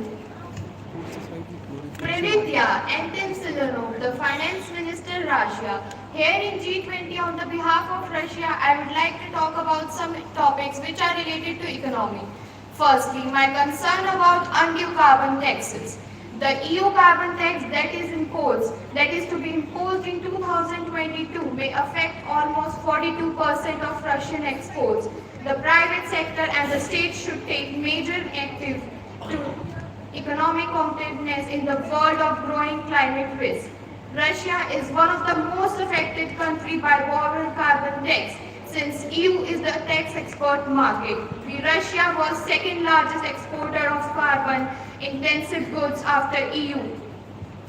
Firstly, I would like to thank India for signing FTA with us. The purpose of established FTA is to create conditions for the stable and efficient development of the member states, economics, and raise the standard of living of the population. Protection of human, animal, and plant life, research of production related to defense needs, supply of material equipment also used in nuclear industry.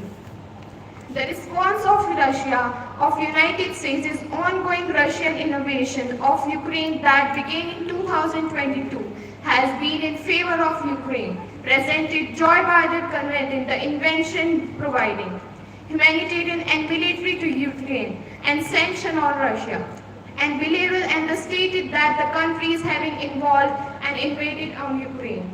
By supporting Ukraine, USA is indirectly increasing conflict between Russia and Ukraine. Now, moving ahead with rising oil price. A sudden rise in oil price has not affected oil exporter countries but other countries. It is a problem in Russia that we decided to reduce the crude oil production by 500,000 barrels per day from March. Russia was weaponized energy and countered the West by cutting exports and threatening the fault energy supplies to Europe, causing energy prices in increase. The United States allies imposed sanctions on Russia energy limited Russia's war revenue. Oil prices are high because Moscow invasion of Russia-Ukraine war had led to sanctions against us. We could also keen to export ideal oils and strategic problem reverse, and EU decided to contract with oilers. The economic relations between both nations are very good. Both India and Russia set up $30 billion investment goal expected to reach by 2025. However, the target was met in 2018. Both the nations will execute the goal of an additional $500 mutual investment. Appreciation. We appreciate Russia for building a modern economy, which is the world's largest economy. India has supported more than 208 billion vaccine doses in COVID-19. Thank you. Joining us now is the President from South Korea, ready to engage us with their compelling viewpoint on the subject.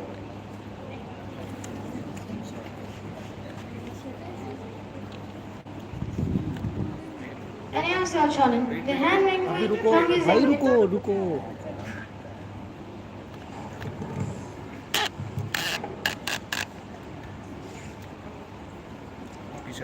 Respected Pahuja ma'am, principal sir और सभी staff सदस्य, मेरे प्यारे बच्चों, कल से आपके विद्यालय प्रशासन के द्वारा G-20 प्रोग्राम का आयोजन किया जा रहा है। ये अपने आप में पूरी भिवानी में एक बहुत अच्छी पहल है और आप बड़े भाग्यशाली हैं कि इस तरह का पार्टिसिपेशन का आपको मौका मिला। वो पार्टिसिपेशन जो ऑल ओवर द वर्ल्ड चर्चा का विषय बना हुआ है।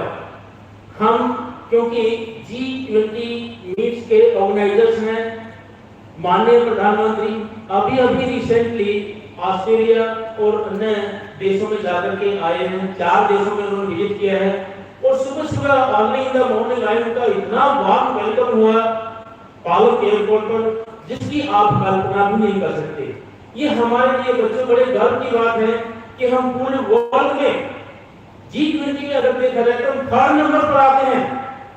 जब कभी 12-13 नंबर पर आते थे, तो आज हम उस लेवल को गेन करके तीसरे नंबर पर पहुंच गए हैं। हम सब के लिए बड़े गर्व की बात है। और जहां तक मैं देख रहा हूं, आप बच्चों का सभी का पार्टिसिपेशन रियली अप्रिशिएबल है। प्यारे बच्चों, 6th कक्षा की लड़की, छोटी लड़की, इधर से बच्चे बोल रहे थे, साथ साथ बिजनेस के बारे में, ऑयल प्रोड्यूसर्स के बारे में आप अपने अपने विचार व्यक्त कर रहे हैं, रियली अप्रिशिएबल है। आप सबको मैं बहुत बहुत बधाई देता हूं इस तरह की मीट में पार्टिसिपेशन करने के लिए। बहुत बहुत शुभकामनाएं आपको, आपके विद्यालय प्रशासन को। और मैं एक बात जरूर कहूंगा प्यारे बच्चों, ये एक ऐसा अवसर है जो आपकी हेजिटेशन को दूर करता है। यही एक अवसर है आगे बढ़ने का, क्योंकि बाद में कभी कोई मौका नहीं मिलेगा। इसी लेवल पर आप अपने आप को निखार लेंगे, संवार लेंगे, तो आगे चल करके आप अच्छे शिखर तक पहुंच जाएंगे और अपने माँ बाप का, अपने देश का नाम रोशन करेंगे। मैं आप सबको उज्जवल भविष्य के लिए शुभकामनाएं देता हूँ। बहुत बहुत शुभकामनाएं आप सभी को। Thank you very much.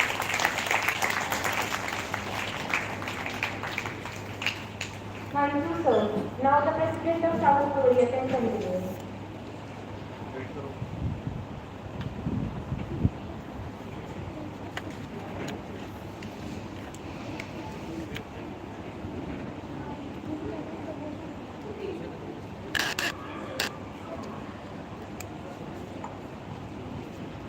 We would like to extend our sincere thanks to Mr. Sukhbir ji and would like to present a memento of love and appreciation.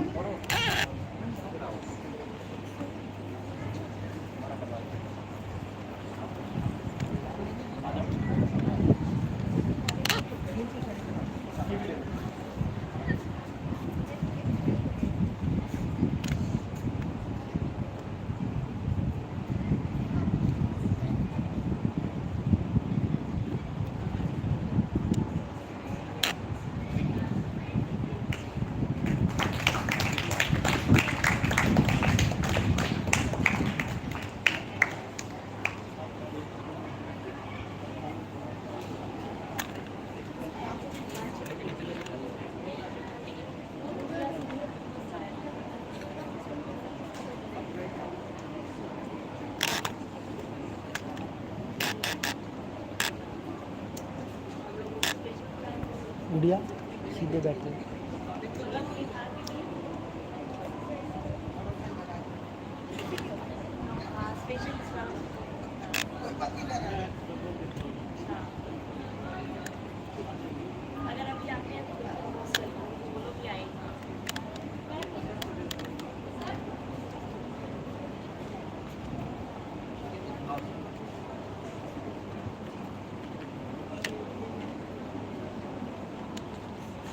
ऐसे ही करो गुड़िया, ऐसे ही करो, उनको बोलो।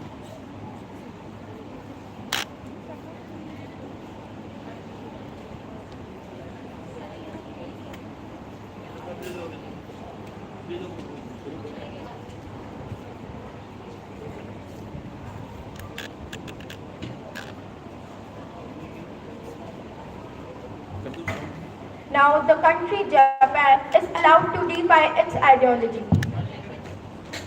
やは私は日本のキュラ大臣鈴木野原です。今日は日本とインドの会議インテストお話しします。Now I'm going to concern my view on food security. Japan food self-sufficiency rate was at 38% in fiscal 2021 on a calorie basis. Japan's food self-sufficiency alarming low, 72 mil could go hungry.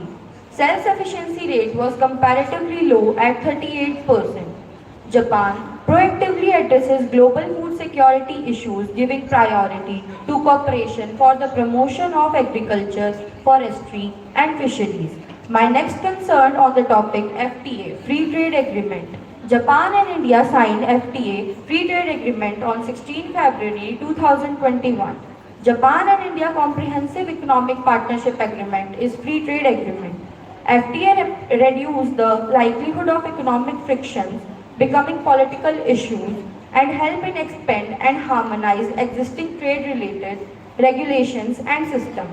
In FTA, country reduces all the economic, political and trade barriers for the free trade among the different countries. My next concern on the topic, rising oil prices. To cushion the impact of soaring oil prices due to the war in Ukraine, according to the Agency of Natural Resources and Energy, the average price stood at Euro 172.8 as of Monday, at the rate Euro 0.8 increases from the previous week. And the highest level is more than 13 years. The increase in prices in Japan causes inflation higher day by day. My next concern on the topic, digital-based economic transfer. Business in Japan today really dependent significantly on digital technologies to survive. Small and medium-sized companies must look for the most significant possibilities to use digital tools to improve operation, competition, and stay relevant in market today. For at least a decade, Japan has been promoting digital adaptation. They put legislation to make changes and set up the future structures to help them become the global economic leader.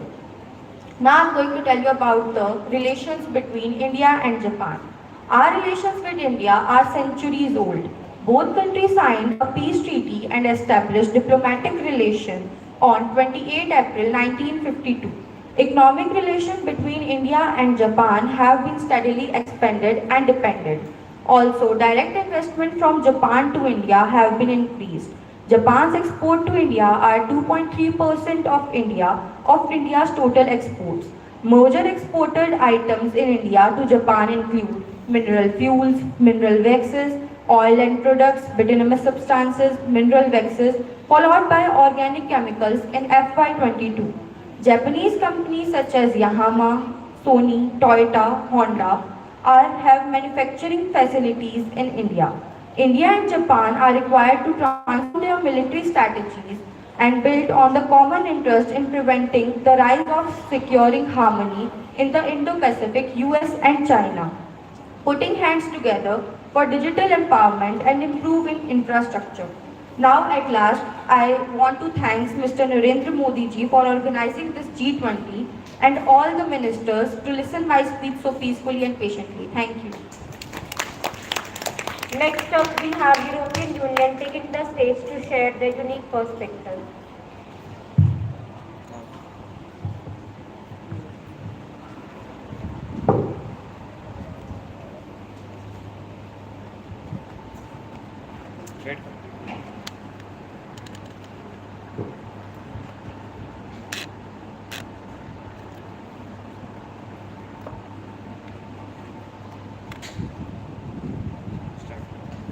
A warm welcome to one and all present here. I am Ursula von der Leyen, the Finance Minister of European Union, going to represent my topics.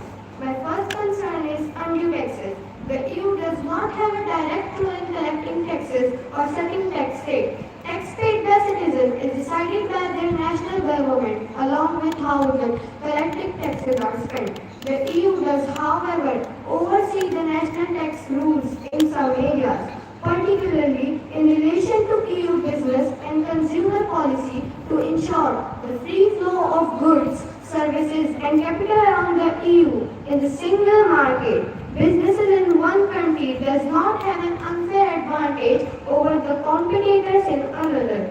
Taxes don't discriminate against consumers, workers or businesses from other EU countries. My next concern is about digital transformation. A digital revolution is transforming the world. As we know, it at an unprecedented speed. European businesses and citizens alike need an advocate policy framework and appropriate skills and infrastructure to capture the enormous value created by the digital economy and make a success of digital transformation. The European Union plays an active role in shaping the digital economy. Cross-policy initiatives that range from boosting investments, the reforming EU laws. My next concern is about intellectual property rights. Intellectual property rights play an important role in promoting innovation and green economy and protecting investment, in particular in the digital and green economy. That is why the European Commission works to harmonize enhance laws relating to intellectual property rights in the EU to ensure that a level playing field is available to global level. A reliable intellectual property (IP) framework is the best way to harness creativity and enable innovative enterprises to grow. My last and fifth concern is about free trade agreement. European Union point of view. The European Union is one of the most outward-oriented economies in the world. It is also the world's largest single market area. Free trade among its members was one of the EU's founder principles and it is committed to the world trade as well. Trade is the EU's most important link to the world beyond the border. What FTA have been preferred by EU? The increased competition engaged by FTA decreases the prices goods as new and larger imports incentivize EU firms to adjust their price policy and make their production about efficient and thus less consumer purchasing power, break the monopoly and increase the level in living standard for EU citizens. Now I will move the topic to relations in India and European Union. Relations between the European Union and the Republic of India are currently defined by the 1994 EU-India Cooperation Agreement. The EU is a significant trade partner for India and the two sides have been attempting the negative and free trade deal since 2007. Indo-EU bilateral trade stood at 104.3 billion in the financial year 2018 to 2019. The EU is India's largest trading partner with 12.5% of India's overall trade between 2015 and 2016. Ahead of China and the United States, India is the EU's ninth largest trading partner with 2.4% of the EU's overall trade. As of 2021, EU is India's largest third trading partner, accounting for 88 billion worth of trade in goods or 10.8% of total India trade. Thank you. Celebrating not only the diversity of ideas but also India's timeless philosophy of Atithi Devo Bhava, we would like to welcome our revered guest. To express our gratitude, I would like to call Principal Sir to invite the guest by presenting the bouquets.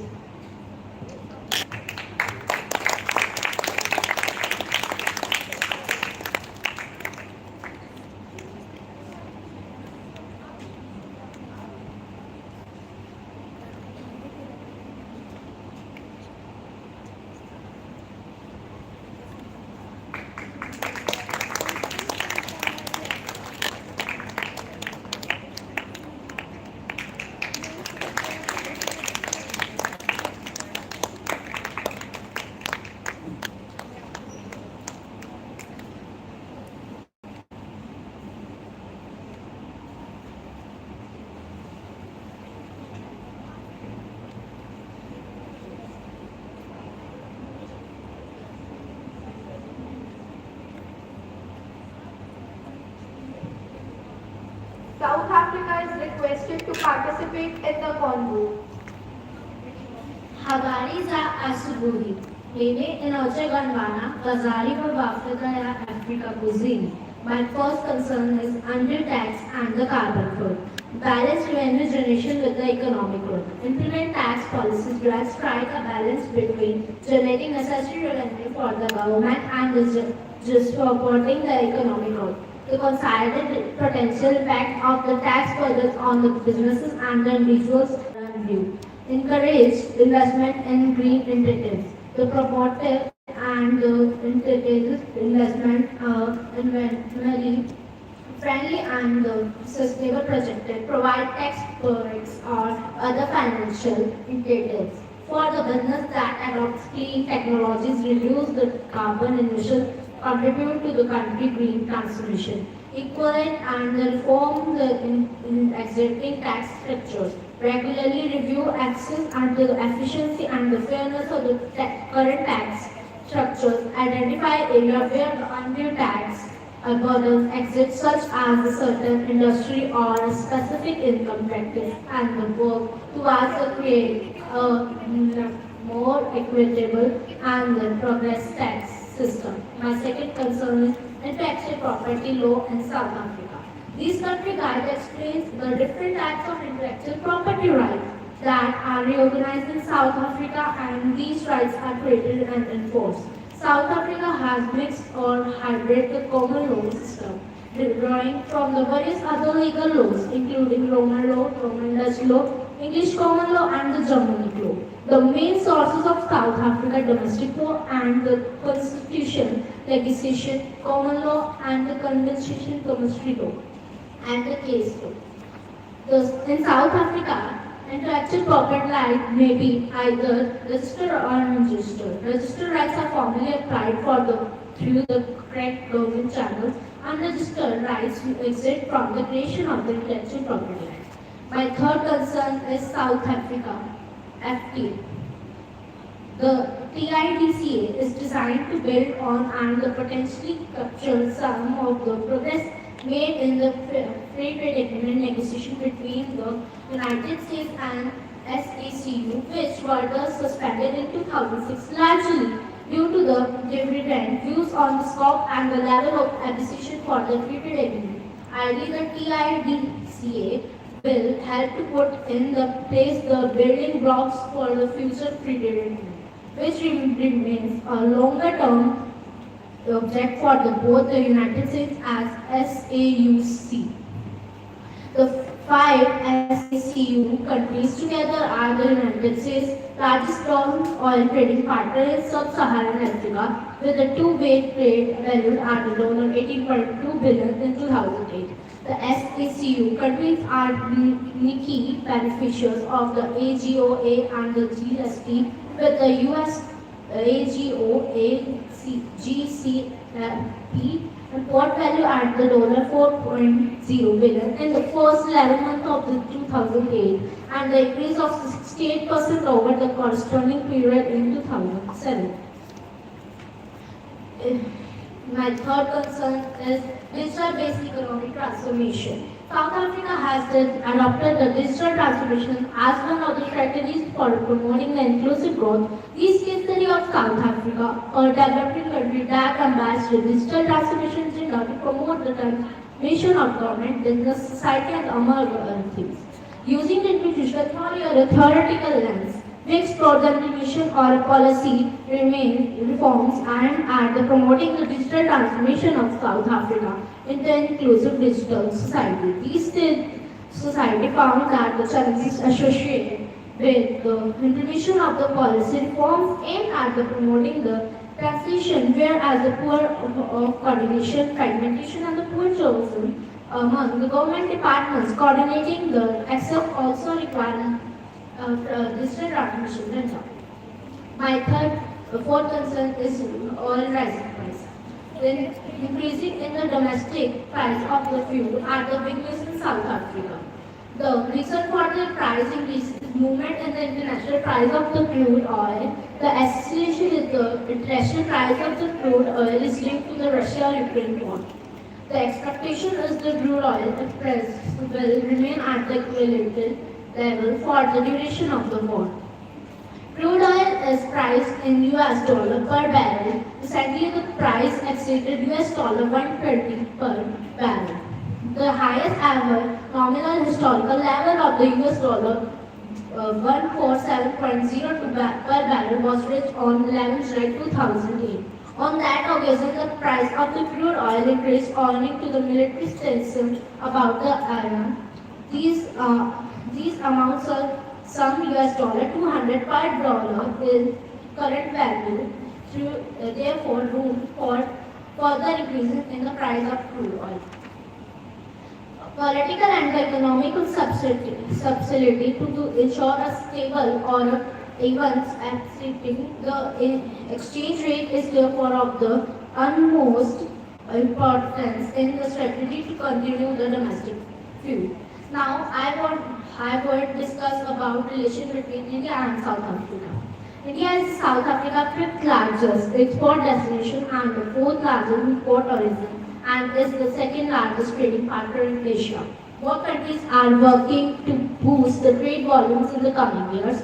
India and South Africa signed an agreement on the cooperation in the field of science and technology on 19 July 1995. India and South Africa has linked MOU transferred 12 cheetahs to the Kulma National Park by the February-March 2023. Gandhi's journey to become a Mahatma began in South Africa. At the last, I want to thank Indian Prime Minister Mr. Narendra Modi to help South Africa in COVID-19 by the giving vaccine. Asante.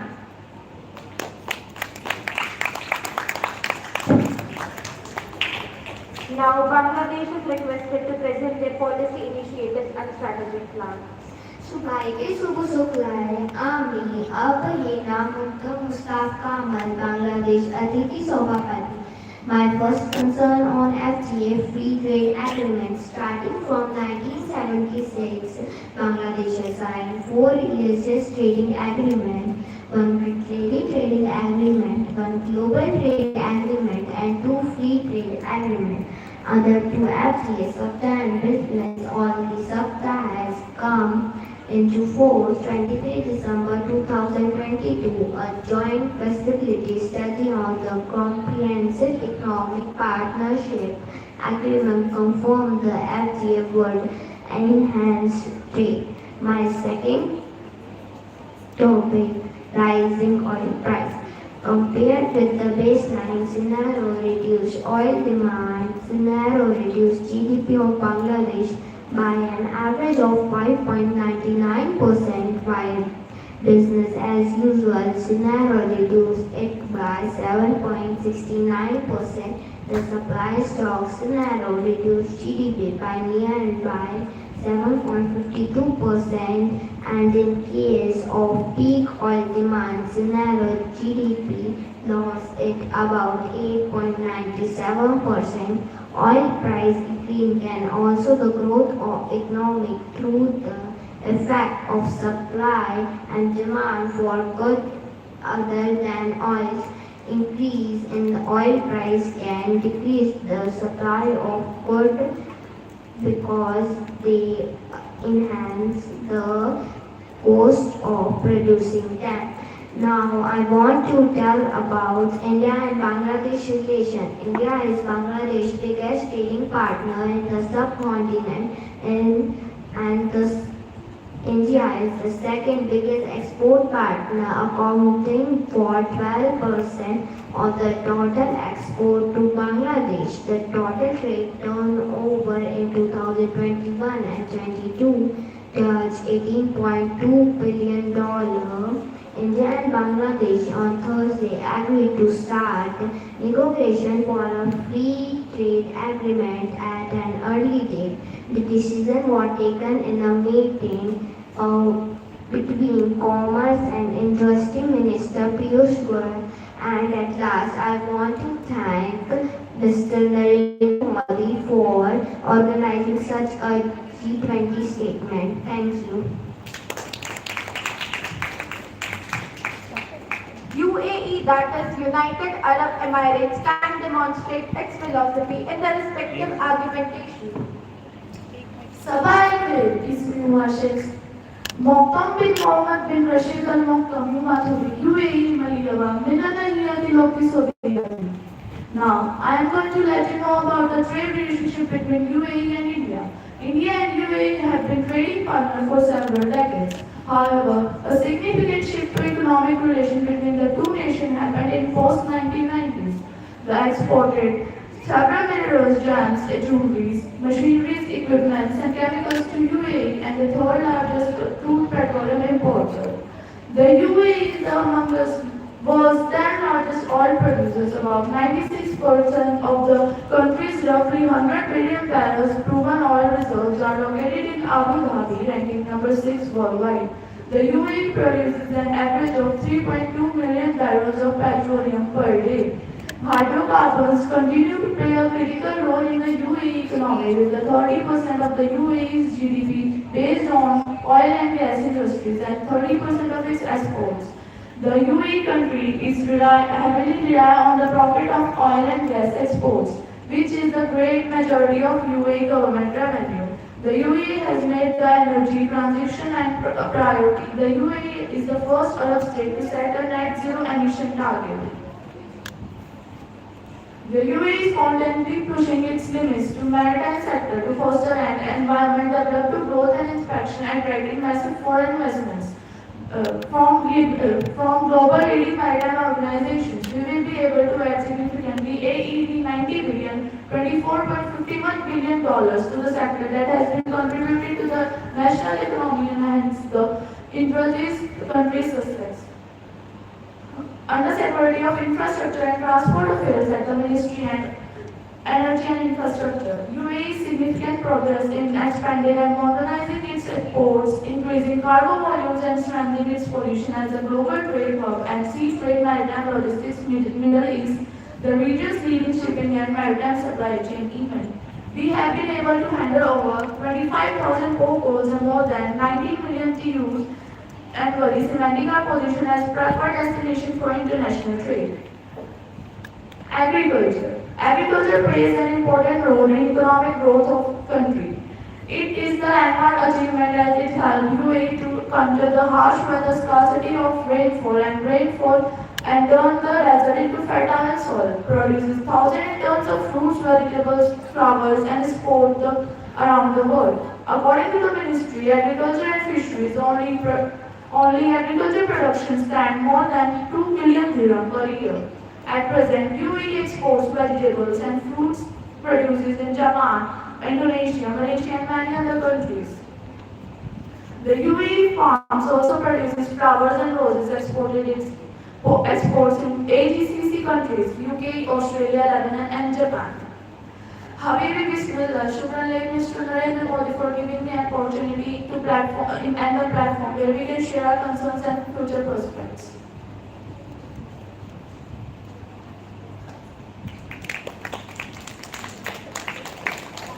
Now, Korea is requested to shed light on its vision for economic growth.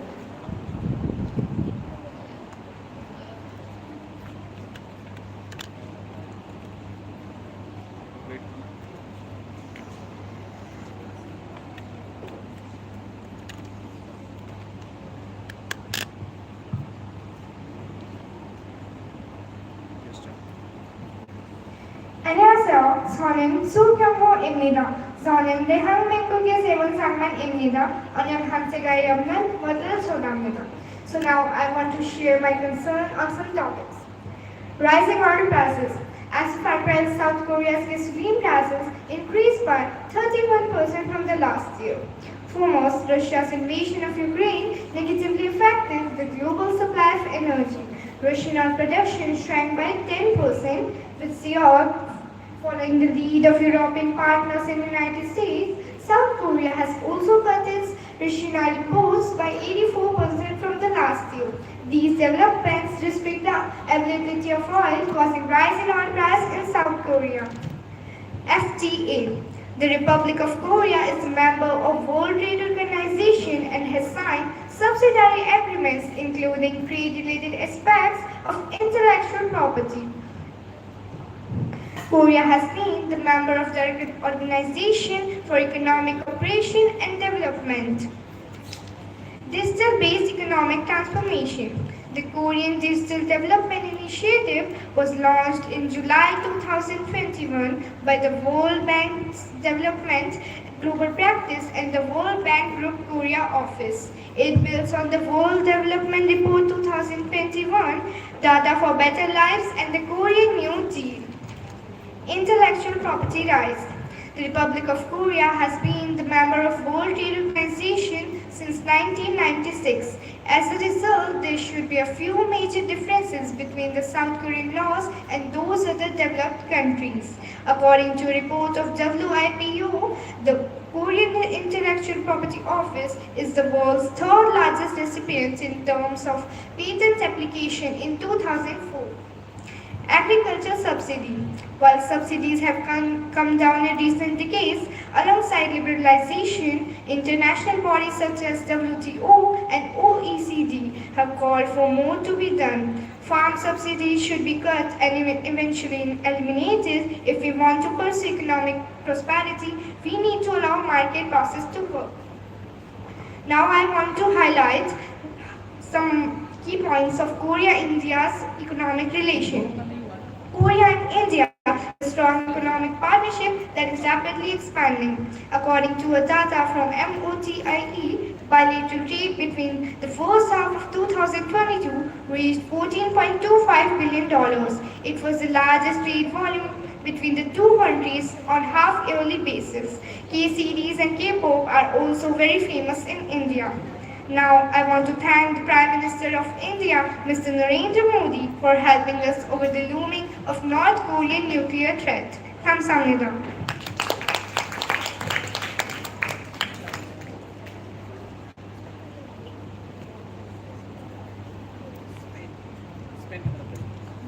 Spain is now allowed to throw light on its insights and beliefs.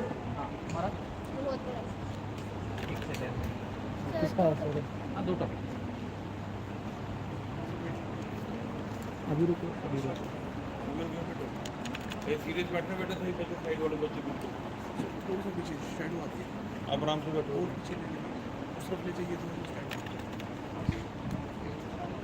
थोड़ा हाथ नीचे करो अपने से कर file को open करो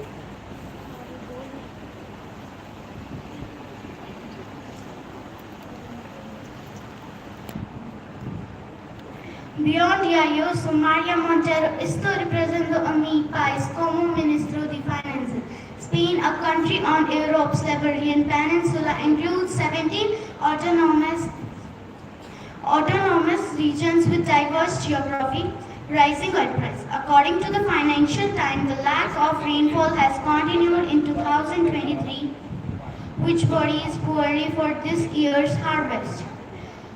Shopkeepers may need to prepare for high oil prices, specifically olive oil prices of the cooking oil are already at record levels thanks to a drought last year in major producers like Spain and Italy, leading to a 60% increase since last year, according to the Financial Times.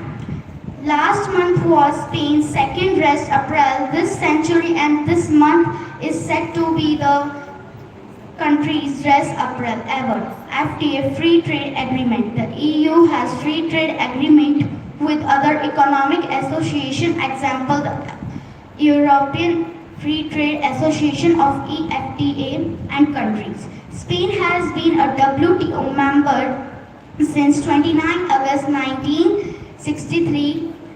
It is a member state of the European Union. Spanish government operates 4 free zones: Ceuta and Melilla free zone, Cadiz free zone, Vigo free zone, and Canary Island free zone. The multilateral free trade agreement between EFTA and Spain came into force in 1 May 1980. Under taxes, carbon footprint. Economy of Spain GDP is $1.5 trillion. Rank of GDP is 15th in all countries. The Spanish system for direct taxation of individuals is mainly comprised of personal income tax, first Spanish personal income tax, second non-residence income tax. In Spain there is a sales tax that is called IVA or VAT. Digital-based economic transformation positive. The digital economy in Spain represents 22.6% of GDP. It defined as all economic activity based on digital goods and services. The Digital Spain Strategy 2026 is a Spanish government that set to drive digital transformation in companies and the country in the coming years. Relation between Spain and India. Spain is India's 7th largest trade partner in the European Union and the 15th largest investor in India with 200 companies. India's top export to Spain are textile, organic chemicals, iron and steel, seafood, automobiles and leather. Special thanks to India for giving opportunity to invest US $2.76 billion, being second largest GDP in Asia. Special thanks to Mr. Narendra Modi to invite my country in G-20 Parliament. Thank you. Next up, we have the delegate of Mexico who is going to share his country's economic perspective and insights.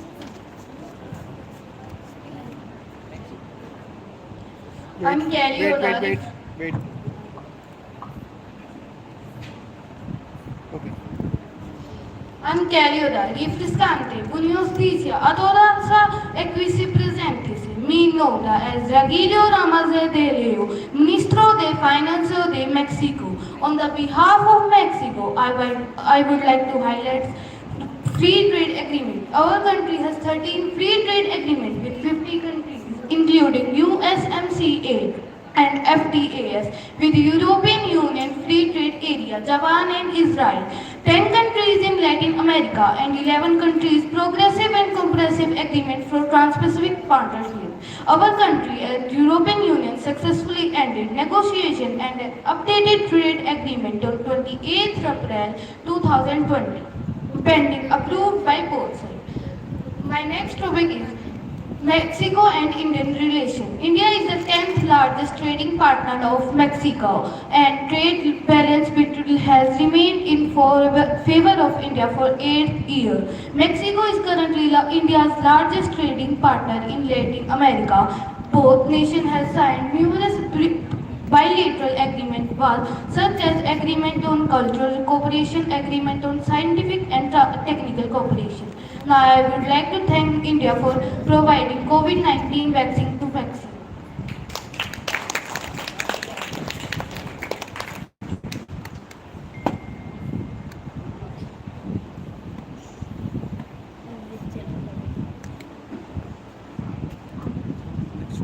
Here comes our next country, that is Singapore. वहाँ पे last में दिया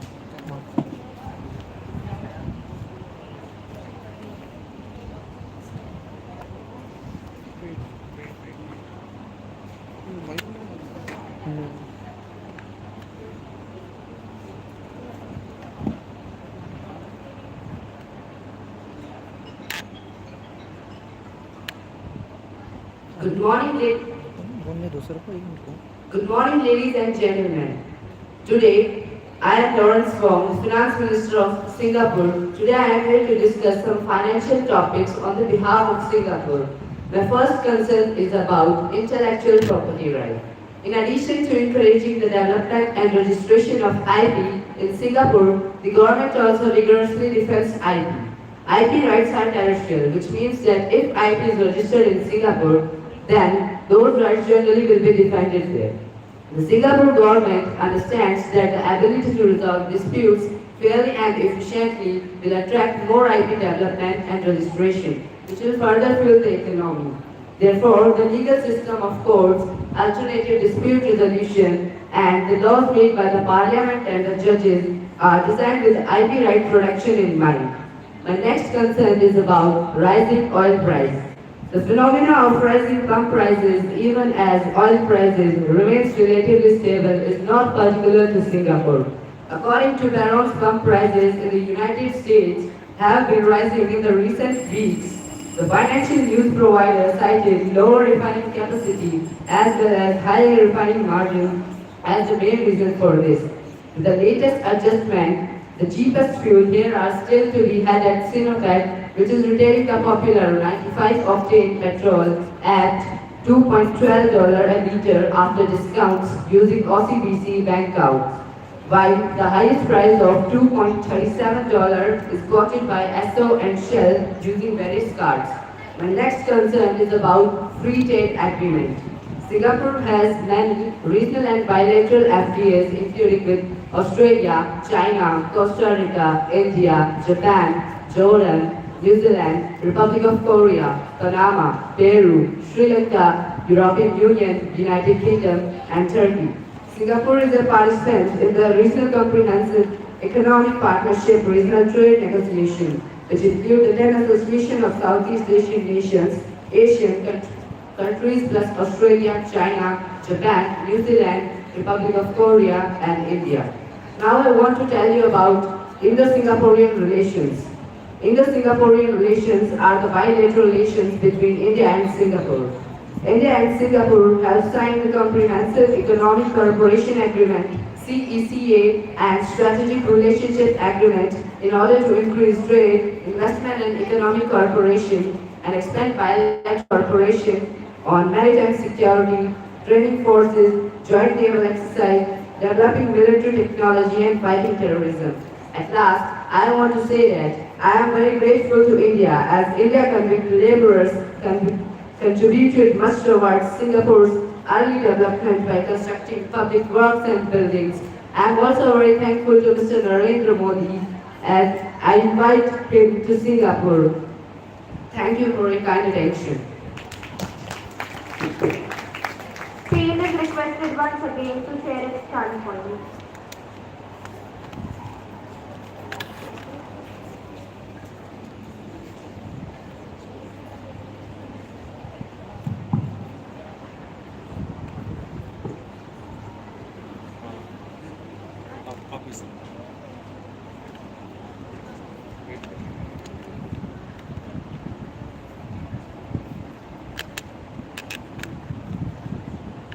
Buenos días a todos y a todos. Soy el maestro de exteriores de España, George Manuel Elbers. My concern regarding rising oil prices. Prices of the cooking oil are already at record levels thanks to a drought last year in major producers like Spain and Italy, leading to a 60% increase since last June. My concern regarding FTA, free trade agreement, India and Spain are looking forward to considerable progress in the ongoing India-European Union free trade agreement notification during the upcoming Spanish presidency of the UE from July to December of this year. My concern regarding climate change. In the light of Spain's future foreign policy, it is necessary to develop a more proactive climate diplomacy in the line with the Elcon report titled Towards a Strategic Updating of Spain's Foreign Policy and the State Foreign Action and Service Law. Relations between India and Spain have been cordial since the establishment of diplomatic relations in 1956. A mission headed by CTA opened in Madrid, the capital of Spain, in 1958. The first resident ambassador of India was appointed in 1965. Spain is India's seventh largest trade partner in the European Union. Prime Minister Mr. Narendra Modi discussed with HE Mr. Pedro Sanchez about number of bilateral and international issues of mutual interest and review growing cooperation in defense, economic and commercial sectors. Thank you.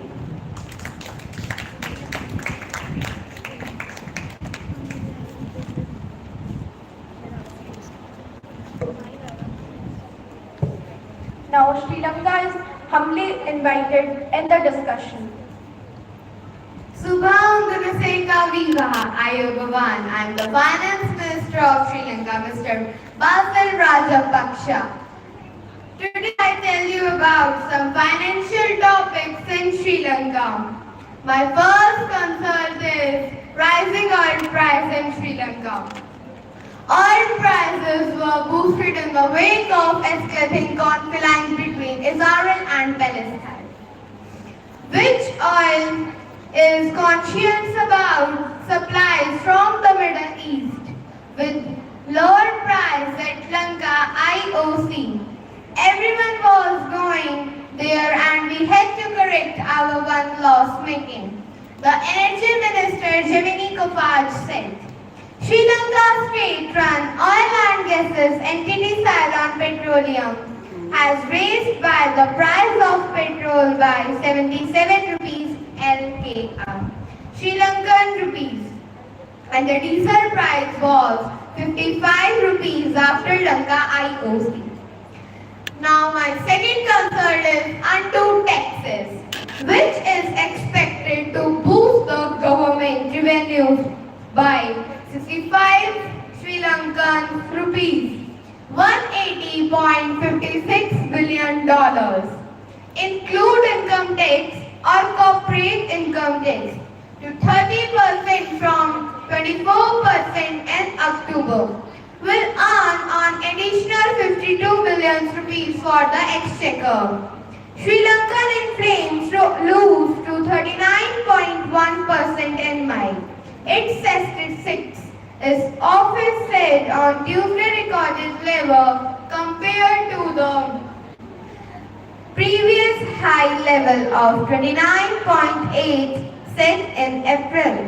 My third concern is FTA, Free Trade Agreement. India-Sri Lanka Free Trade Agreement ISFTA on 28 December 1998 as first maritime FTA of Sri Lanka. The ISFTA entered into force with effect from 1st March 2000. Two maritime trade agreements with India and Pakistan. And Trade Religion Trade Agreement, South Asia Trade Agreement, SAFTA. Second is Asia Pacific Trade Agreement, APTA. And third is Global System of Traffic Preferences, GSTP. Now my fourth concern is intellectual property rights. Reproductions of copies for purpose of citizens' comments, news reporting, teaching, scholarship or research shall not be an infringement of copyright.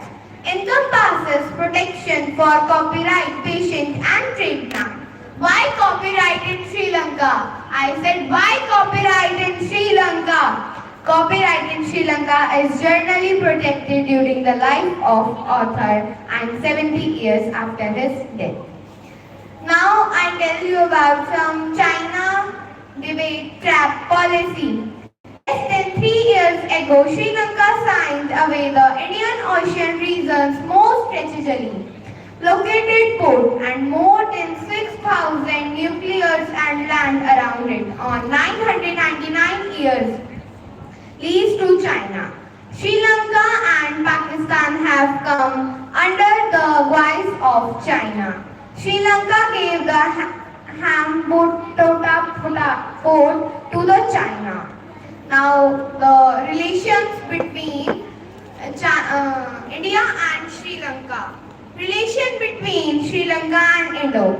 India is the closest neighbor of Sri Lanka. The relationship between the two countries is more than 2,500 years old and both sides have connected upon a culture, religious and linguistic interaction. India signed a nuclear energy deal to improve the relations with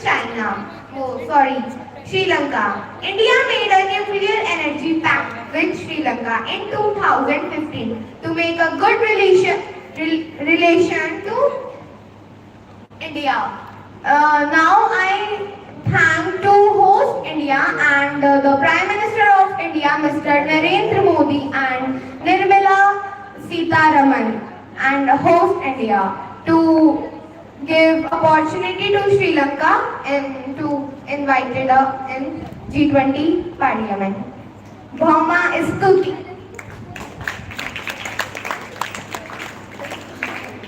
Next up, we have Mexico taking the stage to share the unique perspective and insights at hand.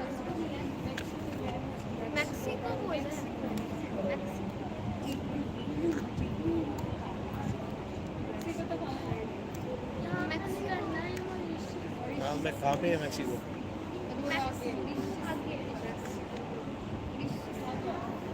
वो बच्चे खुद confuse है।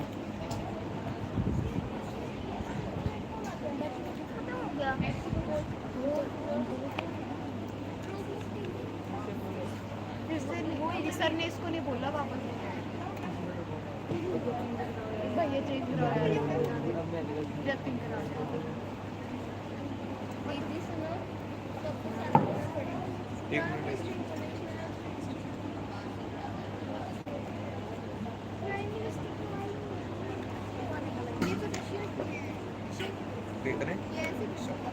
Anche rifrescante, buoniostizia, adorasa e qui si presentisi. Mi nombra as Regilio Ramazan Delio, Ministro de Finance de Mexico. On the behalf of Mexico, I would like to highlight some topics. Rising oil price. Our country's 2023 budget will assume a crude oil export prices between $65 to $70 per barrel. As global prices continue to subside from higher seen earlier this year, the forecast is the budget is the key to the heading program that government conducts each to shoot its revenue from fluctuation in the world market. Now, I would like to highlight free trade agreement. Our country has 13 free trade agreements with 50 countries including USMCA and FTAs with the European Union Free Trade Area, Japan, Israel, 10 countries in Latin America and 11 countries comprehensive and progressive agreement for Trans-Pacific Partnership. Free trade agreement between European Union and Mexico. Our country and European Union successfully ended negotiation and an updated trade agreement on 28th April 2020, pending approval by both sides. India-Mexico relation. India is the 10th largest trading partner of the Mexico and the trade balance has remained in the favor of India. For 8 years, Mexico is currently India's largest trading partner in the Latin America. Both nations have signed numerous bilateral agreements such as Agreement on Cultural Cooperation 1975, Agreement on Scientific Technical Cooperation in 1975. Now, I would like to thank India for providing COVID-19 vaccine to Mexico. Thank you.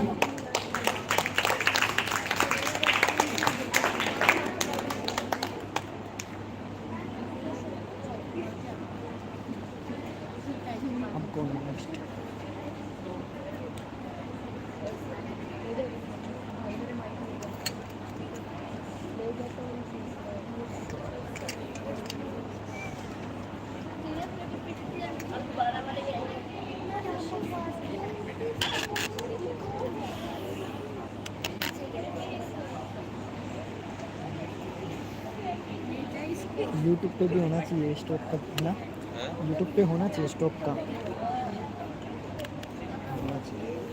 वैसे YouTube पे quality बढ़ाई जा सकती है, quality किसके हिसाब से आएगी ना?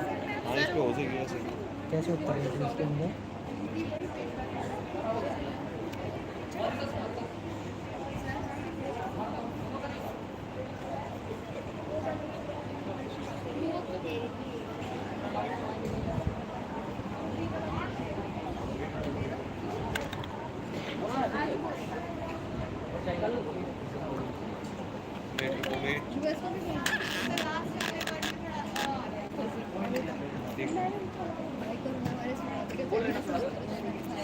अब नहीं।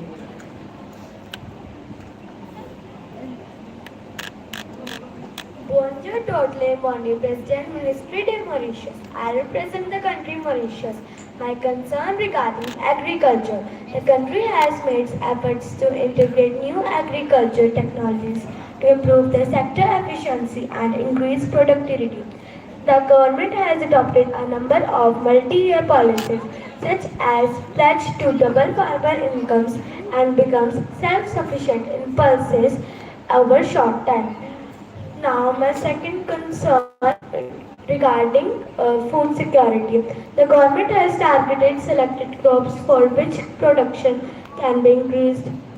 Reliance on imports can be reduced. Mauritius is nowadays self-sufficient in terms of potato production. Government provide training to farmers to use technology to increase vaccination to reduce labor cost.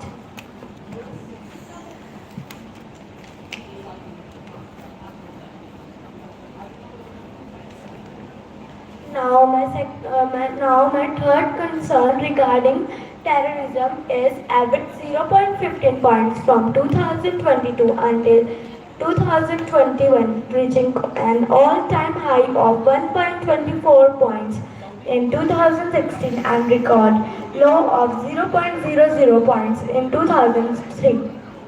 Mauritius has not expressed any terrorist attacks for Mauritius Terrorism Index values historical data and chats was last updated on May of 2023.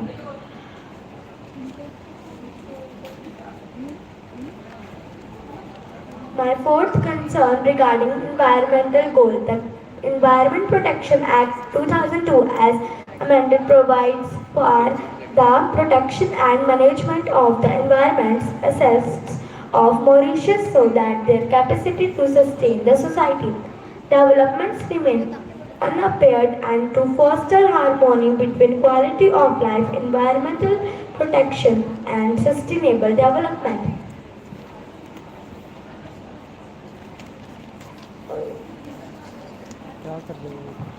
My fifth concern regarding international security and peace. Mauritius has maintaining a remarkable level of peace and security and developed a dynamic economy that is the envy of many larger nations. In a multiple ethnic society rife with social and economic inequalities, Mauritius has thus far weathered the winds of populism and found creative methods to protect its unique brand of democracy, pluralism. Most crime is non-violent, but weapons have been used in some burglaries. Although uncommon, there have been some instances of sexual assault on tourists. Avoid walking alone at night on beaches in poorly lit areas, especially in the back street of the business district of Port Louis. Relation between India and Mauritius, the historical, political, economic, military, social and cultural connections between the Republic of India, the Republic of Mauritius, connections between India and Mauritius date back to 1730. Diplomatic relations were established in 1948 before Mauritius became independent state. The cultural affinities and long historical ties between the nations have contributed to strong and cordial relations between the two nations. More than 68% of the Mauritius population are of Indian origin, most commonly known as Indo-Mauritian. Attention here please. We extend our deepest appreciation to our esteemed guest, Madam Priya Atija, for accepting our invitation and gracing us with their presence. To express our honor towards you, ma'am, I would like to call Poonam ma'am to present the bouquet and give a heartfelt welcome to our guests. Director ma'am is requested.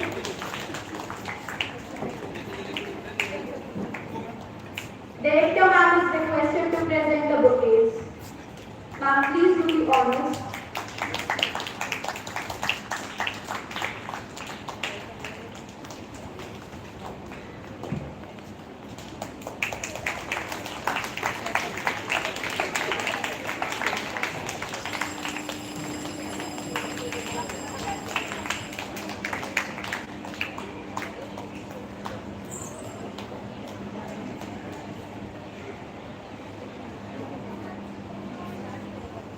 Firstly, we would like to invite the Prime Minister of India to participate in the discussion. Namaskar to one and all present here.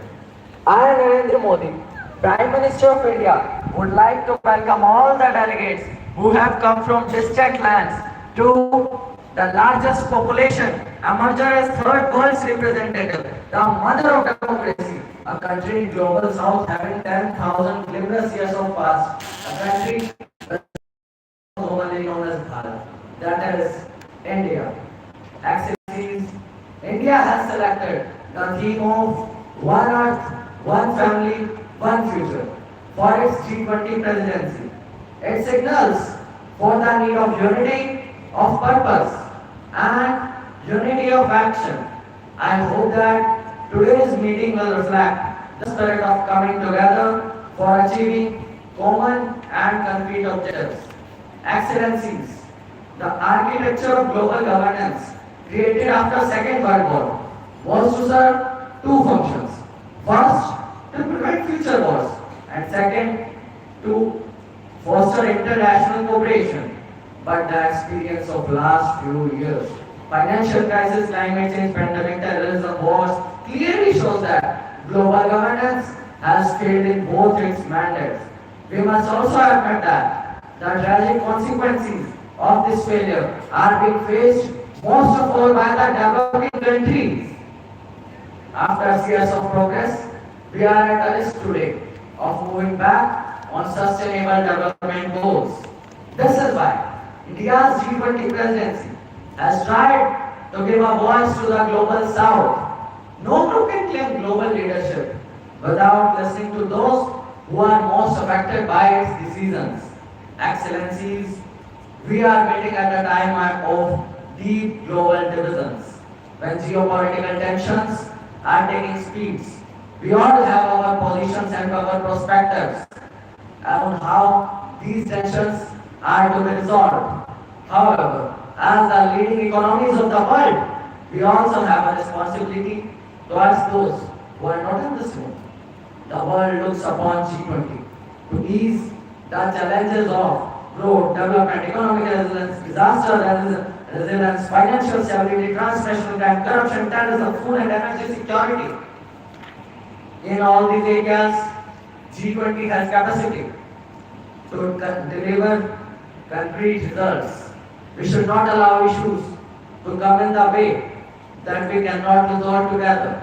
As we are currently meeting in the land of Gandhi and Buddha, I pray that you will draw inspiration from India's civilizational ethos to focus not on what divides us, but on what unites us. I thank and hope all the best for a productive meeting and a productive future. Namaskar. Joining us now is the Finance Minister of India, ready to engage us with their compelling viewpoint on the subject.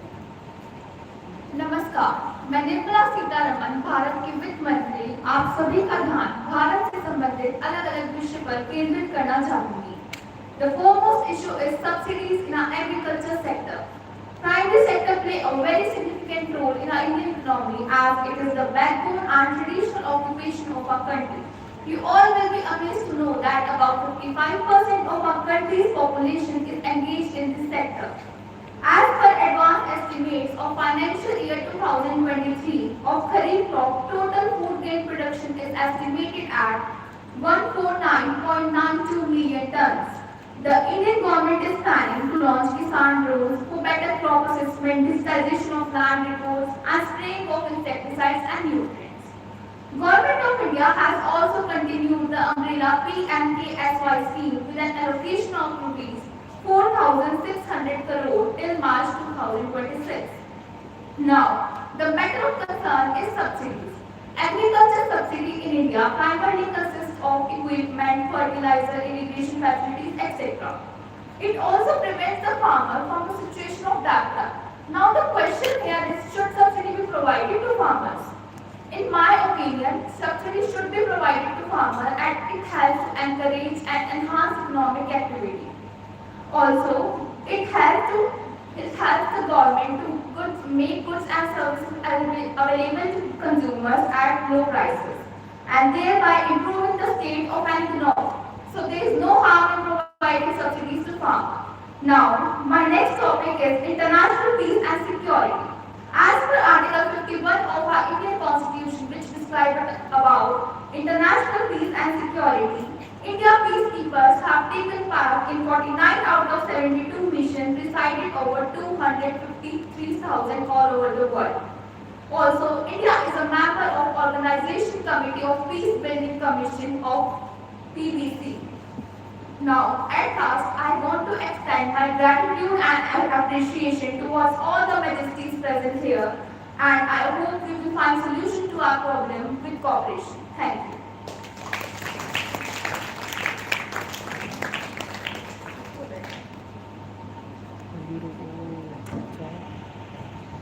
Now the President of USA is summoned to flaunt its dogma in the session. Good morning, everyone. This is Joe Biden, the President of the United States of America. Today, I'm going to highlight the views of United States of America on the global issues and the role of USA in it. So first of all, starting with agriculture. Agriculture is a major industry in USA, which is a net exporter of food. Agriculture in USA is highly mechanized with an average of only one farmer or farm laborer required for per square kilometer of farmland for production. Some of the major crops produced in USA are corn, soybean, oil crops, sugar, and sweeteners.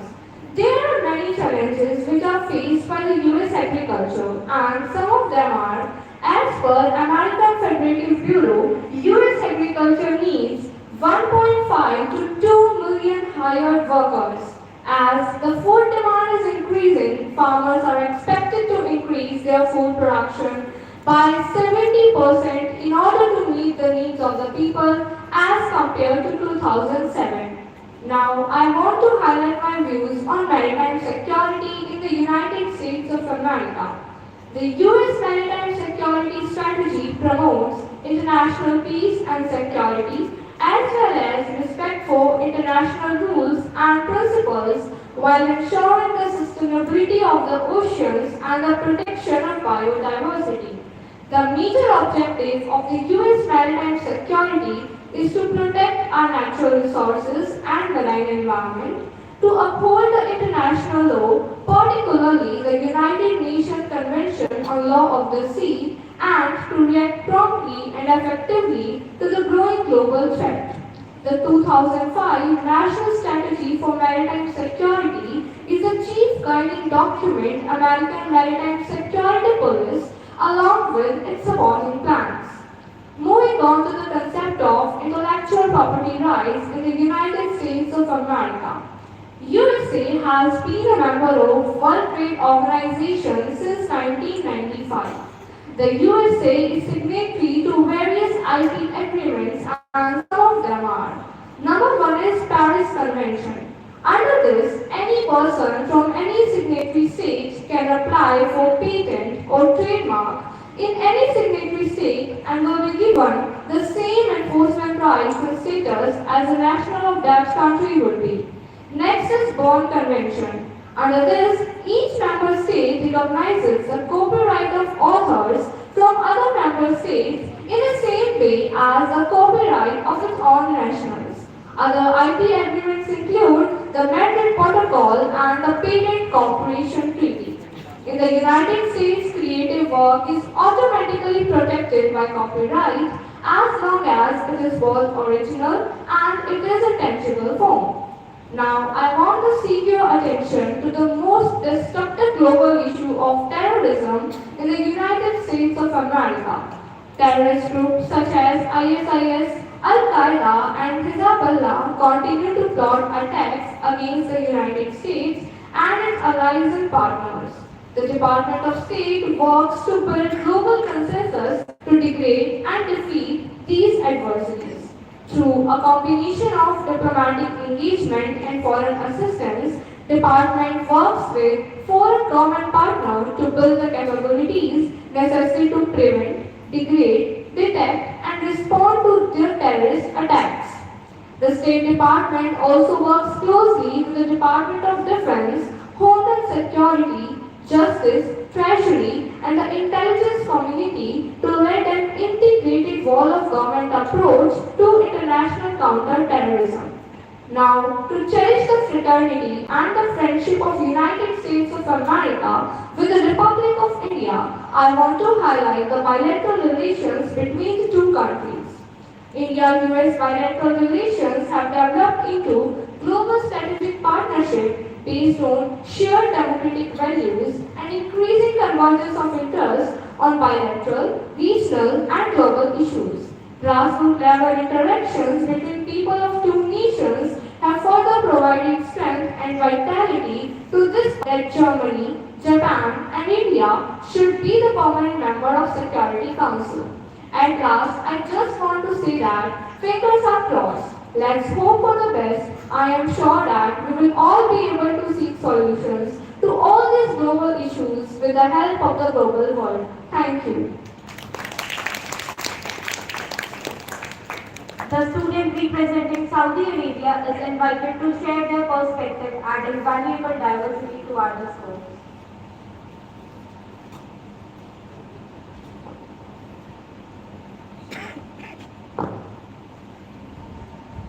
أيها القادة المحترمون السلام عليكم.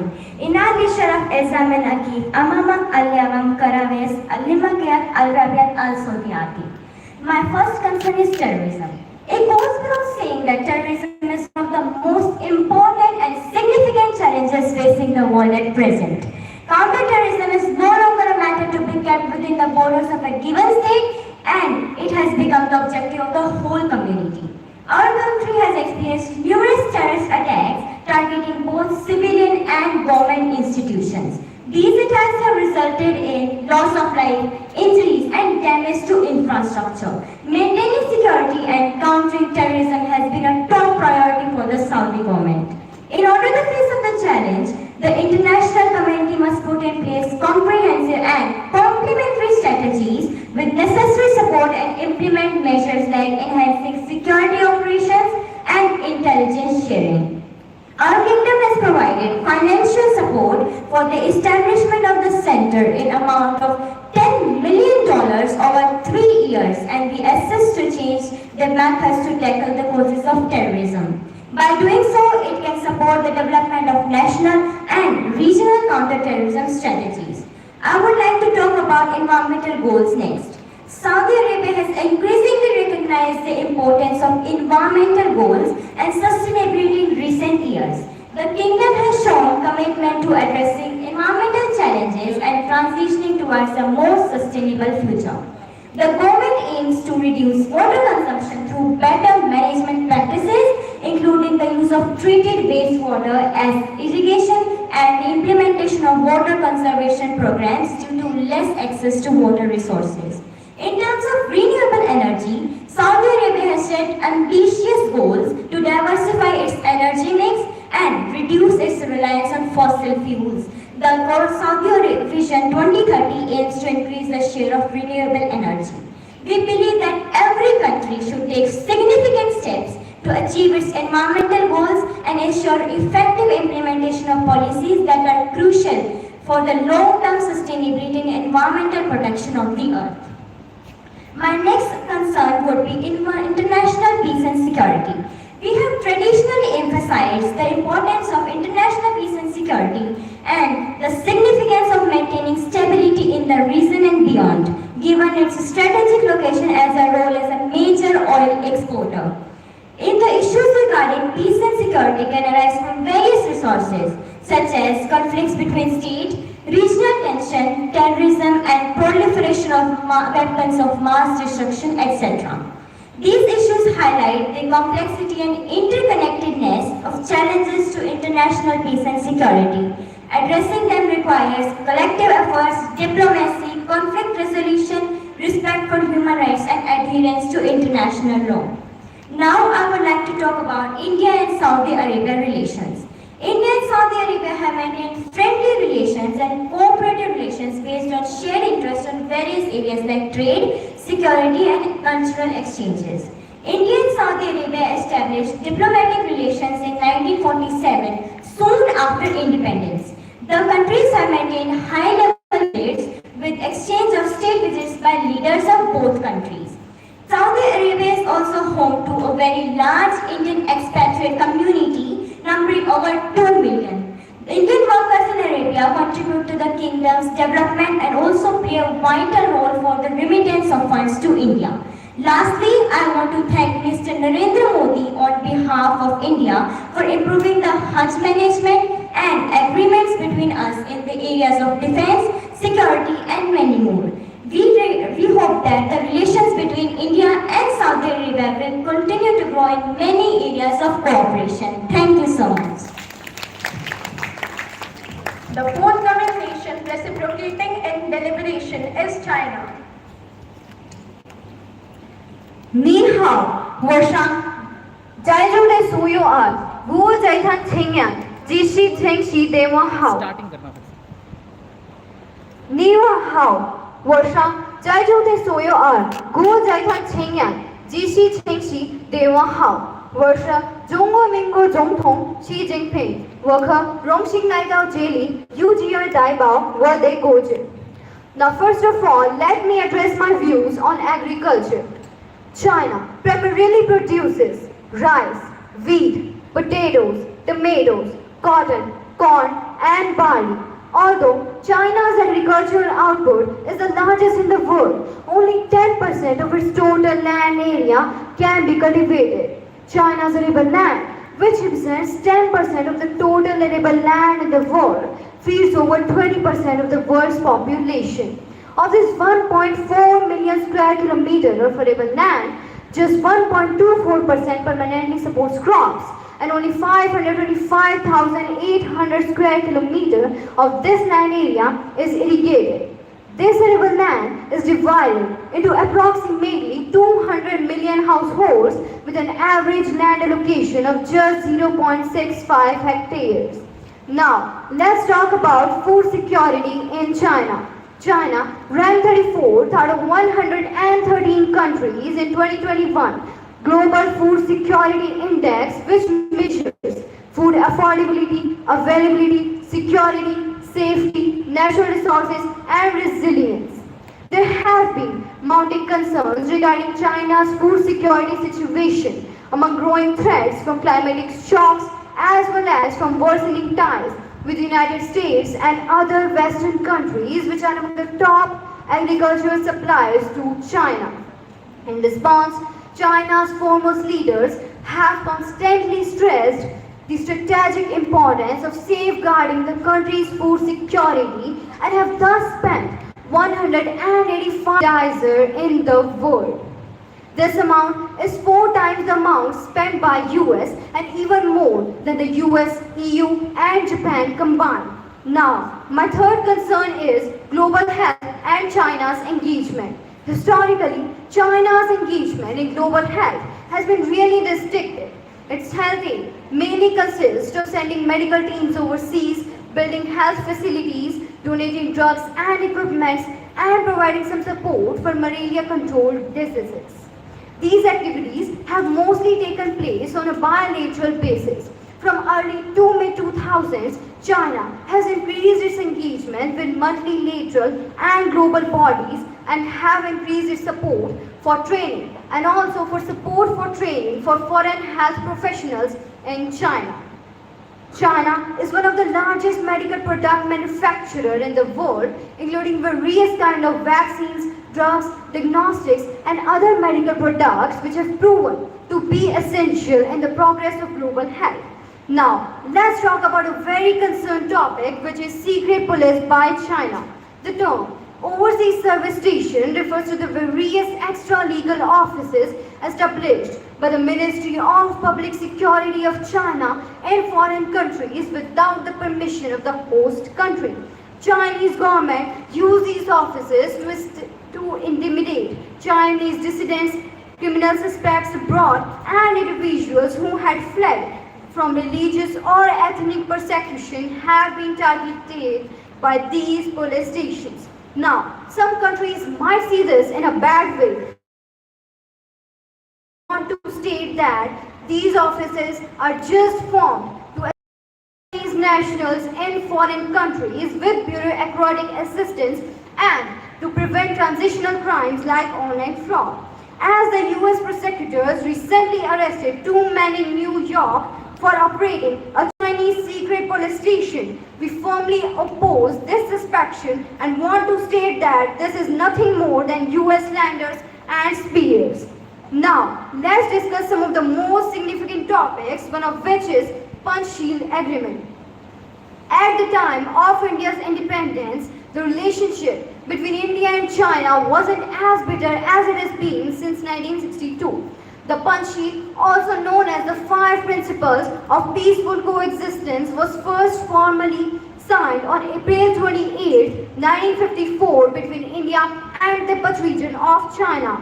It was signed by the PM Jawaharlal Nehru of India and Chinese President Zhou Enlai. Its five principles are mutual respect for each other's territorial integrity and sovereignty, mutual non-aggression, mutual non-interference in each other's internal affairs, equality and cooperation for mutual benefit and peaceful coexistence. Now, the other one of these significant topic is One Belt and One Road Initiative. The Belt and Road Initiative, my brainchild of Chinese President Xi Jinping, is an ambitious economic development and commercial project that focuses on improving connectivity and cooperation between multiple countries in Asia, Africa, and Europe. The diverse BRI projects and messages demonstrate that China's solutions to these economic problems have been varied. Thus, we request all the G-20 nations to join us in these policies, which proves to be essential for a country's trade and economy. Now, the last but not the least, India-China relations. The India-China relations have been in an enormous strain in the recent years. Though the Foreign Minister of India said that the Indo-Chinese relations are in a difficult phase, we want to state that the Republic of China wants a reset of ties. Our Foreign Minister Wang Yi is ready to work with India in improving our bilateral ties. Though the possibilities of cooperation are still unknown, both the countries have been attempting to find areas of cooperation. As recently, India and China have collaborated on climate change and have both signed on to the Paris Agreement. The after effects of non-cooperation are also visible, as there will be consequences because India and China are among the best trading partners in the world. And it's also true that India is not the only one to sustain damage from non-cooperation. But still, there also have been cooperation in the field of education between the two countries. India and China have signed the Education Exchange Program EEP in 2006, which is an umbrella agreement for educational cooperation between the two countries. Thus, it cannot be said that cooperation is impossible. We, the Chinese government, thus want to state that we stand ready to work with India in the direction towards sound and steady growth of India-China relations. At the end, we just want to thank India for its constant efforts, which is one of the largest democracies and one of the most powerful nations today, for its support for China's fight against the NCP, novel coronavirus pneumonia. India's acts of goodwill fully demonstrate its friendship with China. Thank you. Now, South Korea is going to captivate us with its perspectives.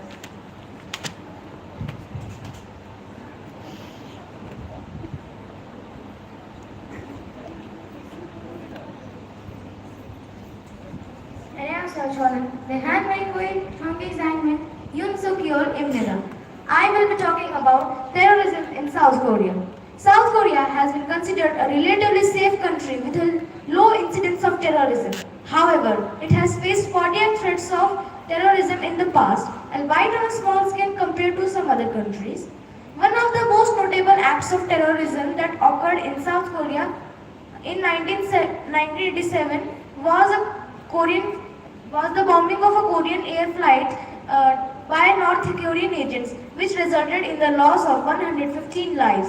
This incident highlighted the threat posed by North Korea and its state-sponsored terrorism activities. In recent years, South Korea has mainly focused on counter-terrorism efforts to prevent potential acts of terrorism. The country has enacted legislation and established dedicated agencies to combat terrorism effectively. The National Intelligence Service (NIS) and Korean National Police Agency (KNPA) play significant roles in intelligence gathering, analysis, and counter-terrorism efforts. South Korea has also strengthened international cooperation in the fight against terrorism. It works closely with other countries and organizations, sharing intelligence and collaborating on counter-terrorism initiatives. Additionally, South Korea has contributed its troops to the peacekeeping organizations in regions affected by terrorism, such as United Nations Peacekeeping Organization. While the threat of terrorism remains relatively low in South Korea, the government continues to maintain vigilance and improve its capabilities to prevent and respond to any potential risks. It recognizes the importance of international cooperation and information sharing to effectively address the evolving global threat of terrorism. Thank you.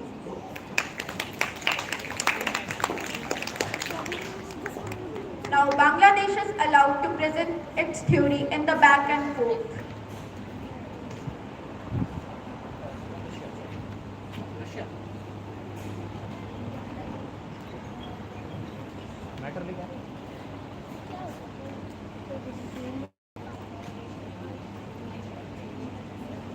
Привет! Добро пожаловать! Здесь в программе G-20 я Владимир Putin, the President Asia. Firstly, I would like to share my concern over the topic Ukraine-Russia war. Conflicts begin when Russia annexed Crimea in 2014. It was previously part of Ukraine. Russia has historical and cultural connection to Crimea. Majority of Crimeans identified as ethnically and expressed their desire to reunify with Russia. Security concerns. Russia's actions were driven by legitimate security concerns. Expansion of NATO was a potential threat to Russia, and there was a possibility of Ukraine joining NATO. Humanitarian aid. Russia provides humanitarian aid and support to the Russian-speaking population of Ukraine, and also there was a discrimination for them. Diplomatic negotiation. Russia still wants diplomatic negotiation and it seeks peaceful negotiation to the conflict. Economic cooperations. Russia's actions were driven by a disease to maintain stability and cooperation within the economic sphere. Securing a naval base in Sevastopol, Crimea was a critical military asset and a legitimate national security concern. Prevention of Western encroachment. Russia's actions were a response to perceived Western encroachment and attempts to expand influence into Russia's traditional sphere of influence. Civil war. The conflict prevented a full-scale civil war in the eastern region of Ukraine. The conflict aimed to prevent further violence and protect the rights of the Russian-speaking population and stabilize the situation. Minority right. Russia intervened to protect the rights and securing the minority population of ethnic Russian and Russian-speaking communities. Defense of sovereignty. Russia's actions were in defense of its own sovereignty and national interests, particularly in response to perceived threats emanating from Western by the Ukrainian government. Proactive approach. Russia took proactive measures to address the crisis in Ukraine, putting forward its own proposal for political solution and demonstrating a commitment to finding a peaceful resolution. The response of the United States to the ongoing Russian invasion of Ukraine that began in 2022 has been in favor of Ukraine. President Joe Biden condemned the invasion, providing humanitarian and military aid to Ukraine, and sanctioned Russia and Belarus, and stated that these countries heavily involved in invading Ukraine. Thank you. Next up, we have South Africa taking the stage to share their unique perspective and insights at hand. Sanibunan, non fi anikona lafa, nigyabunga, nagukumin ka lehli kuba erihali, mina, nigi nugumot gamili, with nisizumu Africa drama fosa. So my first concern on Ukraine-Russia war. It has been almost 14 months since Russia launched its full-scale invasion of Ukraine on February 24, 2022. Kremlin expectation of a quick victory in its special military operation proved wrong. The war has created divisions in the Southern African Development Community, SADC, a trade and economic union of 16 countries. South Africa believes that the only path to peace is through a diplomacy, dialogue and a commitment to the principle of the United Nations, including the principle that all member states shall settle their international dispute by peaceful means. So my next concern on terrorism. With terrorism and violent extremism spreading across Africa at an alarming rate, counter efforts must take into the account of social-economic drivers of terrorist groups. The online world provides a global platform to spread violent ideologies even further. So I want to tell about the relationship between South Africa and India. India-South Africa has now had a meaningful bilateral relationship for 30 years, more than a century ago. The two nations have had a close alliance and sense of solidarity. South Africa and India have a long shared history and both nations' aspirations for independence are interlinked. Gandhi's journey to becoming a Mahatma began in South Africa, a turning point that had an impact on world history.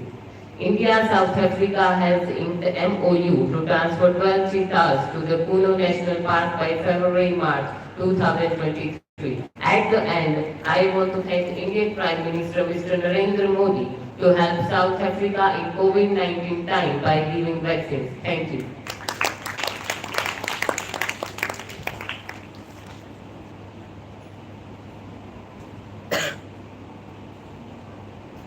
Now we would like to invite our honorable guest, Madam Priya Asija, for her words of wisdom.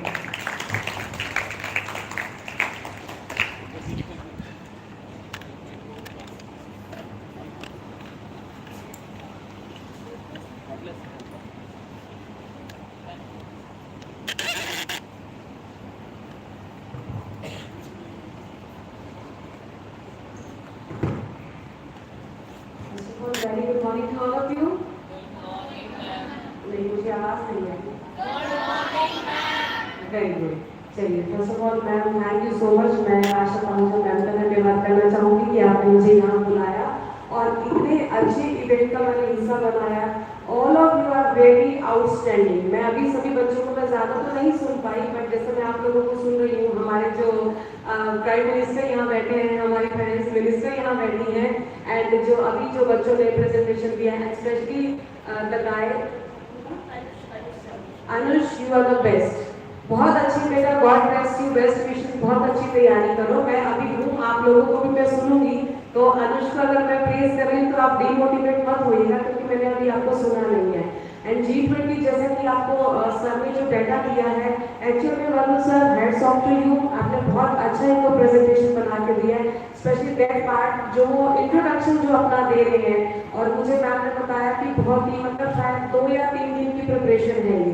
तो sir best wishes and congratulation. बहुत अच्छी आपने preparation कराई है and मैं ज़्यादा time नहीं लूँगी. God bless you all and best wishes बेटा. बहुत बहुत बहुत अच्छा प्रेजेंटेशन दे रहे हो. Keep rocking and thank you so much ma'am and thank you Poonam ma'am मुझे यहाँ गाइड करने के लिए.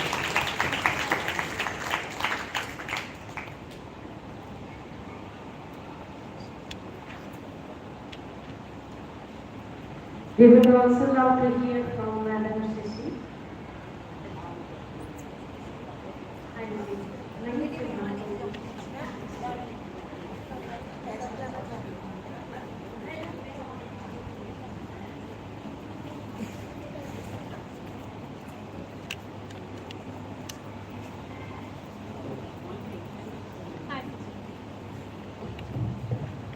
गुड मॉर्निंग बच्चों. इतने सारे बच्चे, इतना अच्छा प्रदर्शन and good morning is very weak. Good morning. This is the जुनून. सबसे पहले मैं इस भिवानी पब्लिक स्कूल के जो निदेशक थे जिन्होंने इस वटवृक्ष को लगाया, जो मेरे पूज्य जीजा जी रहे, उनको नमन करती हूँ कि जिन्होंने इतना बड़ा वटवृक्ष बनाया है कि जिसकी छत छाया में आज हजारों बच्चे लाभान्वित हो रहे हैं। तो 1 मिनट के लिए हम उनकी याद में जोरदार तालियां बजाएं और उन तालियों की गूंज वहां तक जाए। बच्चों, इस विद्यालय में आकर जैसे ही मैंने अंदर प्रवेश किया, मैंने 3 मुट्ठी चावल खाए। कृष्ण भगवान ने खाए थे ना सुदामा के, मैंने भी 3 मुट्ठी चावल खाए। एक वर्तमान निदेशिका श्रीमती आशा पहुजा, जो मेरी बड़ी बहन है, उनके सम्मान में। दूसरा चावल जो मुट्ठी खाई वो निदेशक जो पुलकित पहुजा है उसके प्यार में। और तीसरी मुट्ठी चावल मैंने जो खाई है वो आप सब के आशीर्वाद और स्टाफ के आशीर्वाद के लिए खाई। बच्चों, आपने जो अपनी प्रतिभा का प्रदर्शन किया अवर्णनीय, उसके लिए मेरे पास शब्द नहीं है। कहते हैं ना, गिरा अनैन नैन बिन वाणी। मुंह के पास तो गिरा मतलब जीभ के पास नेत्र नहीं है और नैन के पास वाणी नहीं है। तो मैं आपके इस अवर्णनीय जो आपने प्रस्तुति दी है इसका किस प्रकार धन्यवाद करूं। वास्तव में आप तारीफे काबिल है और उसकी गूंज आज न केवल भिवानी में, पूरे हरियाणा में इसकी गूंज चारों ओर गूंज रही। बहुत सुंदर प्रदर्शन, बहुत सुंदर प्रदर्शन। लेकिन बच्चों, इस बात का ध्यान रखना, अभी तो 1 मुट्ठी भर ली है आपने, अभी तो 1 मुट्ठी भर नापी है, अभी तो पूरा आसमान बाकी है। तो उस आसमान के लिए आपके अंदर एक जुनून होना चाहिए, एक शक्ति होनी चाहिए, एक आत्मविश्वास होना चाहिए कि हमें उस आसमान को जमीन पर उतारना है। और भिवानी पब्लिक स्कूल का वो पल दूर नहीं जिस दिन ये आसमान जमीन पर उतरेगा और आपकी कामयाबी के झंडे चारों ओर फैल जाएंगे। बहुत सुंदर प्रदर्शन, बहुत सुंदर प्रदर्शन। मैं समस्त स्टाफ को, स्पेशली मिस्टर वरुण को बहुत बहुत धन्यवाद देती हूँ और उनको भी धन्यवाद देती हूँ जो प्रत्यक्ष और अप्रत्यक्ष रूप में इस कार्यक्रम के संयोजक में अपना योगदान दिया है, जिन्होंने कुछ बिहाइंड द कर्टन रहते हैं, कुछ फ्रंट ऑफ द कर्टन रहते हैं। सभी बच्चों ने बहुत अच्छा, मेरे पास शब्द नहीं है, शब्दातीत आप लोगों ने परफॉर्मेंस दिया। हालांकि मेरी 45 साल की एक्सपीरियंस है एजुकेशन लाइन में, बट मैंने इतना वंडरफुल प्रोग्राम नहीं देखा। बहुत सुंदर प्रोग्राम, बहुत अच्छा प्रोग्राम था। उसमें खासियत जो प्राइम मिनिस्टर चुना गया नरेंद्र मोदी, बहुत अच्छे थे। सीतारमन, बहुत अच्छा प्रदर्शन। United state of America Anjali का बहुत अच्छा प्रदर्शन। इजराइल, ब्राजील, इंडोनेशिया और बहुत सारे चाइना, ये सब बच्चों ने बहुत अच्छा। हो सकता है मैं कुछ नाम भूल गई हूँ। बाकी बच्चों, ये मत सोचना जर्रे जर्रे पर रब का आशीर्वाद है, ये मत सोचना कि मुझ पर कम और उस पर ज्यादा है। भगवान का आशीर्वाद सबके ऊपर है। बहुत मेहनत करी आपने। इसी मेहनत पर 1-2 लाइन की मैं पंक्तियां भी बताना चाहूंगी आपको, एक छोटी सी स्टोरी कि जिससे आप भविष्य में और भी ज्यादा मेहनत करें। एक बार प्राइम मिनिस्टर नेहरू जी सुबह सुबह मॉर्निंग वॉक के लिए जाते थे, तो एक गरीब इंसान उनके सामने हाथ फैलाता था कि कुछ दे दीजिए। वो अपनी जेब में से एक सिक्का निकालते और दूर मिट्टी पे फेंक देते। पहले तो इतना पॉल्यूशन वगैरह नहीं था, जंगल थे सारे, सिक्का लेके दूर फेंक देते थे। वो गरीब ढूंढता, 1 घंटे तक उसको सिक्का मिलता और वो लेके चला जाता। दूसरे दिन वो फिर गया, नेहरू जी निकले, उन्होंने फिर आर्त पुकार करी, उन्होंने अपनी जेब में से एक सिक्का निकाला और दूर उछाल दिया। वो बहुत ढूंढता रहा। ये प्रक्रिया 2, 3, 4 दिन तक चलती रही। एक दिन उस गरीब ने बोला, सर आप मुझे पैसे मत दीजिए, लेकिन ये हाथ में तो दे दिया करिए, आप इतनी दूर फेंकते हैं, मुझे 1 घंटा लग जाता है। तब नेहरू जी ने उनको एक शब्द बोलिए, वो शब्द को, उस वाक्य को आप अपनी जिंदगी में उतार लीजिए कि जिसने मेहनत नहीं की उसको सफलता कभी नहीं मिली। और उसने, आपने मेहनत करी, आपको सिक्का मिला, इसीलिए मैं आपको दूर फेंकता हूँ ताकि तुम मेहनत करना सीखो और जिंदगी में कामयाब बनो। तो बच्चों, हमारी मेहनत की गूंज दूर दूर तक जाती है, बहुत दूर तक हमारी गूंज जाती है। है ना, क्योंकि कहा गया है कि मुश्किलों से भाग जाना आसान होता है, मुश्किलों से भाग जाना आसान होता है, हर पहलू जिंदगी का इम्तिहान होता है, आपका हर पहलू जिंदगी का इम्तिहान है। लड़ने वालों को कुछ भी नहीं मिलता, लड़ने वालों को कुछ नहीं मिलता, और मेहनत करने वालों के पैरों के नीचे जहान होता है, मेहनत करने वालों के पैरों के नीचे जहान होता है। मैं पुलिस विद्यालय के संयोजक, संयोजिका, निदेशक, स्टाफ और सभी प्रत्यक्ष और अप्रत्यक्ष में काम करने वाले ग्रुप डी, जिन्होंने समय समय पर चाय, नाश्ता, पानी वगैरह हमें पिलाया, वो भी एक सेवा के भागीदार हैं। जिसके किस्मत में जो कार्य है वो कर रहा है, तो मैं पुनः से सबको धन्यवाद देती हूँ। बच्चों, इसी प्रकार का जुनून बनाए रखिए। अगर आपके मन में जुनून आ गया तो क्या टीवी की उद्घोषिका भी आपके सामने नगण्य है। आपने जो प्रदर्शन किया है, ऐसा लग रहा था मैं टीवी पे कोई प्रोग्राम देख रही हूँ। बहुत अच्छा प्रदर्शन बेटा। छोटे बच्चों को 6 से 8 तक के बच्चों को भी मैं बहुत बहुत प्यार और आशीर्वाद देती हूँ कि इसी प्रकार आप कार्य करते रहेंगे तो वास्तव में आप आसमान पर कदम रखेंगे। एक कदम आसमान पर आपका प्रयास जारी है, अनवरत आपका प्रयास है। पुलिस से धन्यवाद। Special thanks to mister Varun, जिन्होंने इतनी मेहनत करी और ये मुकाम हासिल किया। Thank you.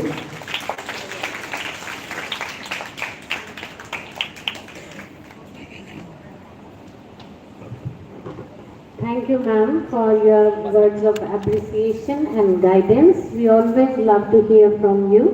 Thank you once again. Now, I would like to invite Madam Priya Asija, because we are very thankful that she has given her precious time, and we would like to give a memento of appreciation and love to Madam Priya Asija.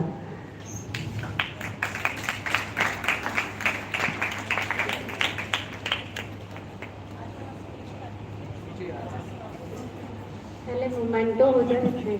सबको अपना flag लेकर I request Director Ma'am to present the memento along with Madam Shashi Sharma and Madhu Gupta.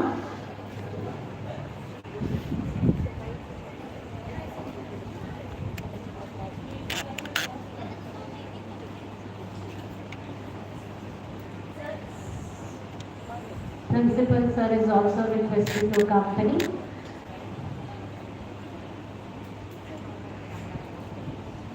Students, we will have a group photograph with Madam Priya Asija. So you will, after this photograph, you will move close to the stage holding your flag. Okay?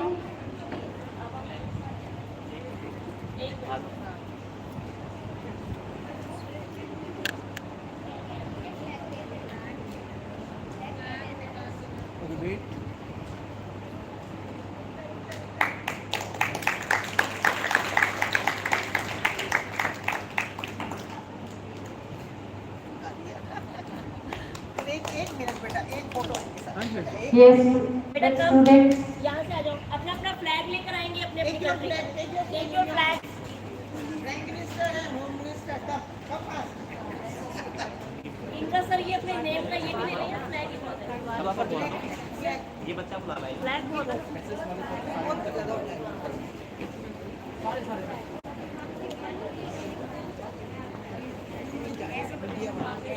अपना flag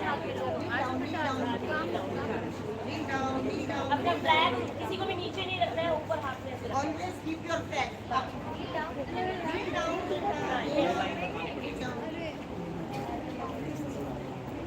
girl you also kneel down थोड़ा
एक Deepak sir अपने photo phone से भी लेना। Second line थोड़ा नीचे हो जाओ।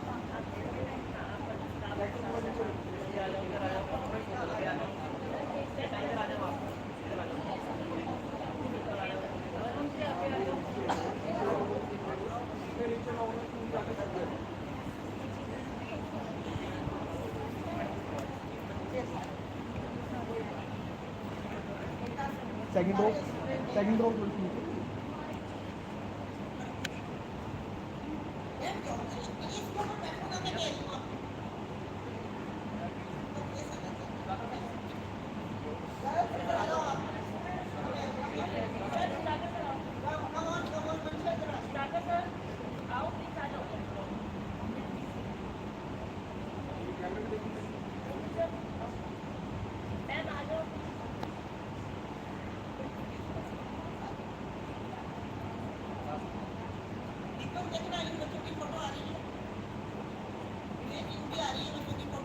हाँ जी मैम, आप थोड़े से नीचे हो जाओ। Second okay okay. ये स्टार्ट है क्या लाइव? इस साइड से कर लो।